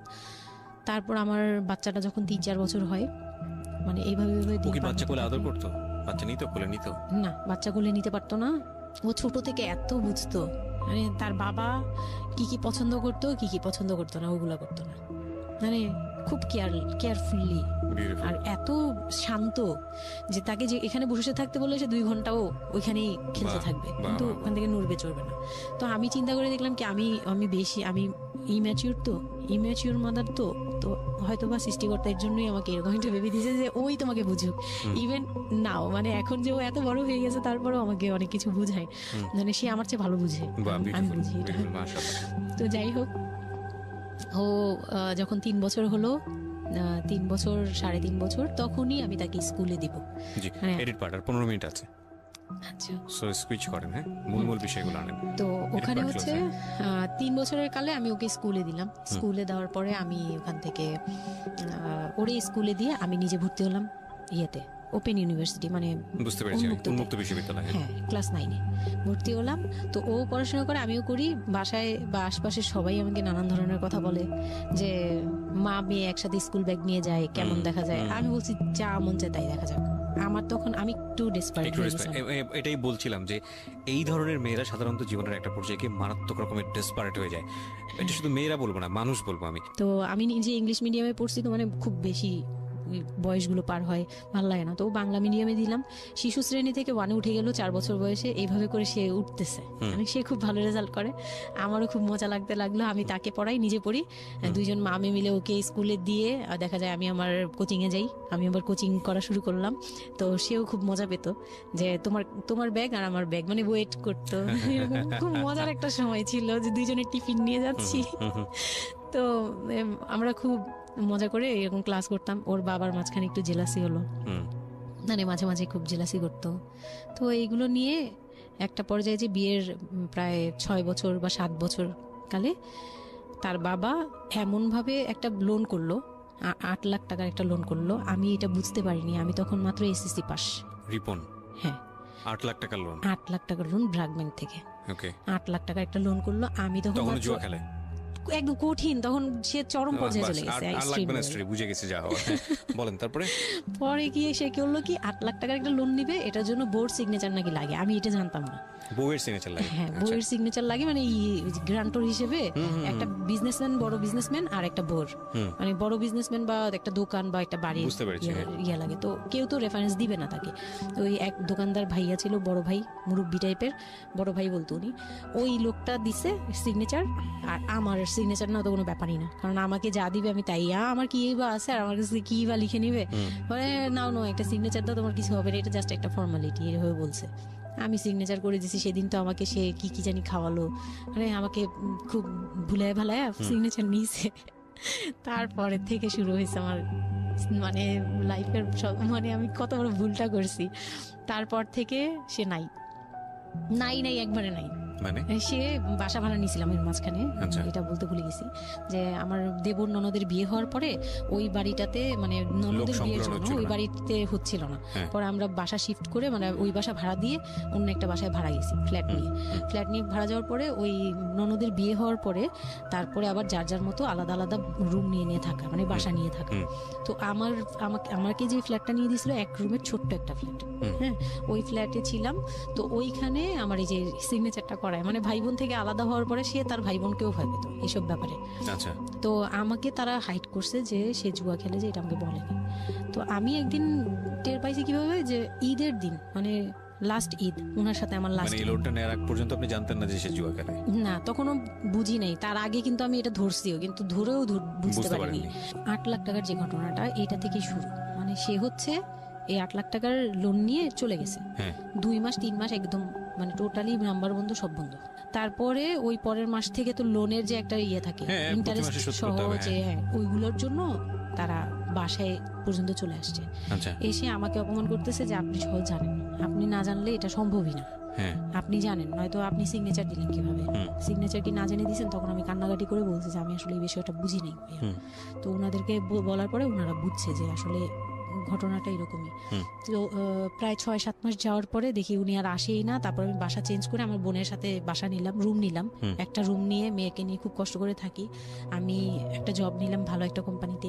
তখন আমি এসএসসি পাস। তো এসএসসি পাশের সার্টিফিকেট নিয়ে একমাত্র মার্কেটিং সেলসে জব হয়, এছাড়া কিন্তু আর কোথাও ভালো জব হয় না।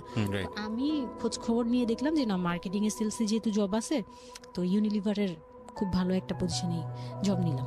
ওকে, সেলসে জব নিলাম। পরে মোটামুটি 10-12 হাজার টাকার মতো স্যালারি ছিল, ওটা দিয়েই চলতাম। মেয়েকে নিয়ে বাড়ি ভাড়া দিতাম 4-4.5 হাজার টাকা। না, আমি তখন তারপর হুট করে একদিন আসছে, এসে তারপর দেখি ঘরে বসে থাকে, সারাক্ষণ ঘরে বসে থাকে। ব্যাংকের লোক আসবে শুনলেই বের হয়ে যায়, আর বের হয়ে আবার 2-3 দিন থাকে না, আবার আসে। মানে একটা কেমন খেলা, লুকোচুরি জীবন। হ্যাঁ, লুকোচুরি জীবন, বিজনেস শেষ, বিজনেস টিজনেস কিচ্ছু না। উনি থাকে, আমি রান্না করলে উনি খেয়ে চলে যায়।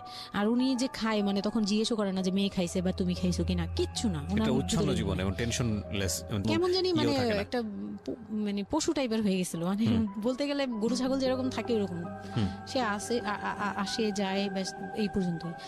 তো সে একটা টিভি কিনছিল আমার বিয়ের পরের থেকে, সে কোনো কিছু কিনে নাই, একটা টিভি কিনছিল। লাস্ট মানে যে ছোট লোকি পানাটা করছে সে, যেদিন আমার সাথে, আমি তো তার সাথে ঝগড়াও যেতাম না, তর্কেও যেতাম না, কোনো ধরনের ইয়েতেই যেতাম না। মানে ওই লোকটা এরপরে যে লাস্ট কাজটা করলো, যেটার উপর থেকে মানে পুরোপুরি মন থেকে উঠে গেল, যে একটা টিভি ছাড়া তার ঘরে কোনো কিছু কেনা ছিল না, সব আমার করা। মানে আমার গহনা গাটি বলেন, যাই বলেন ছিল, যাই ছিল টুকিটাকি সব আমার নিজের করা। শুধু ওই টিভিটা সে কিনছিল নিজের টাকায়। সে যাওয়ার সময় মানে একদিন চিল্লাচিল্লি করলাম, মানে আমি আর সহ্য করতে পারছিলাম না, যে প্রত্যেক রাতে আসি, আমি ডাল ভাত যাই রান্না করি, অনেক সময় দেখা যায় ডালও নাই, চাল আছে শুধু, একটা ডিম নিয়ে আসছি, ভাজছি, ভেজে নিয়ে সামনে বসছি, সে খেয়ে উঠে গেল, মানে আমি আর আমার মেয়ে না খাওয়া। বাচ্চাটার জন্য সে মানে এরকম টাইপের, মানে নেশাখোররাও এর চেয়ে ভালো। আমার মনে হয় যে একটা এডিক্ট হলেও সেও চিন্তা করবে যে আমার বাচ্চাটা খাইছে তো, কিন্তু তার মধ্যে এই ফিলটা নাই। তো আমার একদম বিরক্ত হয়ে গেলাম এক পর্যায়ে। তারপর আমি বললাম যে আপনি আর কত এরকম করবেন, আপনি এরকম কেন শুরু করছেন, আপনি কি চান আসলে, আমাদের কাছে কি চান? তারপর সে বলতেছে যে আমার বোন আসছে, আমার বোনকে বলতেছে যে আমি নষ্ট হয়ে গেছি, আমি কি করে টাকা আনি, হ্যান ত্যান। বুঝতে পেরেছি, মানে শেষ সম্বল আর কি, যা বলার আর কি। হ্যাঁ, পরে আমি তো আর আমার বোনও খেপছে, আমার বোন জামাইও খুব রাগাল, হ্যাঁ আপনারা আসলে ওরে ইয়া করতেছেন, লাই দিচ্ছেন, এই সেই উল্টাপাল্টা কথা বলে টলে সে চলে গেল। চলে যাওয়ার সময় সে টিভিটা হাতে করে নিয়ে গেছে, বিক্রি করে দিবে। হ্যাঁ, আমি আমার জিনিস নিয়ে গেলাম, আমি যা যা নিয়েছি সেগুলো নিয়ে গেছি। তো আমি সবচেয়ে মানে খারাপ লাগছে জিনিসটা, যে এতটা ছোট লোকের সাথে আমি ছিলাম এতটা বছর। তখন আমার মনে হয়েছে যে এরকম একটা ছোট মনের মানুষের সাথে আমি এত বছর ছিলাম, এটা বলতে লজ্জা হয়। এই যে গেছে সেই লোকটা আর আসে নাই। তো আমার মামা যেটা বললো যে তোমাদের আসলে এইভাবে ঝুলে থাকলে, তখন তো 2 বছরের মতো প্রায় আমরা সেপারেটেড, মানে আলাদা থাকি। সে চলে গেছে 2 বছরের মতো হয়ে গেছে। তো বলতেছে 2 বছর পর এসে এই যে আজকে বললো এই কথা, আবার যে 1 বছর পর এসে আরেকটা ঝামেলা করবে না এমন কোনো কথা নাই। আর আমার মামা তখন আমাকে বলতেছিল তোমাকে আমরা একটা বিয়ে দিব, তোমার এখনো ওই বয়স আছে এই সেই। আমি তো তখন একবারেই না আমি বিয়েটি আর করতেই পারবো না, আমার মেয়ে আমি বড় করবো, এটাই আমার টার্গেট। তো তারা বলতেছে আচ্ছা ঠিক আছে, বিয়ে করো বা না করো, তোমার এইটার একটা সাইড করা দরকার। তুমি নিজ থেকে ওর কাছ থেকে এমনিতেও কিছু পাবা না, উনিতেও কিছু পাবা না, তুমি নিজ থেকে একটা ডিসিশনে চলে ওর কাছ থেকে ডিটাচ হও আগে, যাতে ওর তোমার উপর কোনো দায়িত্ব না থাকে, অধিকার না থাকে। তখন গিয়ে মানে যে গার্জিয়ানরা বিয়ে দিয়েছিল তারাই একসাথে বসে আমাকে ডিভোর্সের করে দেয়। হ্যাঁ, ওকে। তো ডিভোর্স করার পর you feel bad for this, like আপনি ডিভোর্স দিয়ে দিচ্ছেন, ও মানুষটার প্রতি কোনো মায়া বা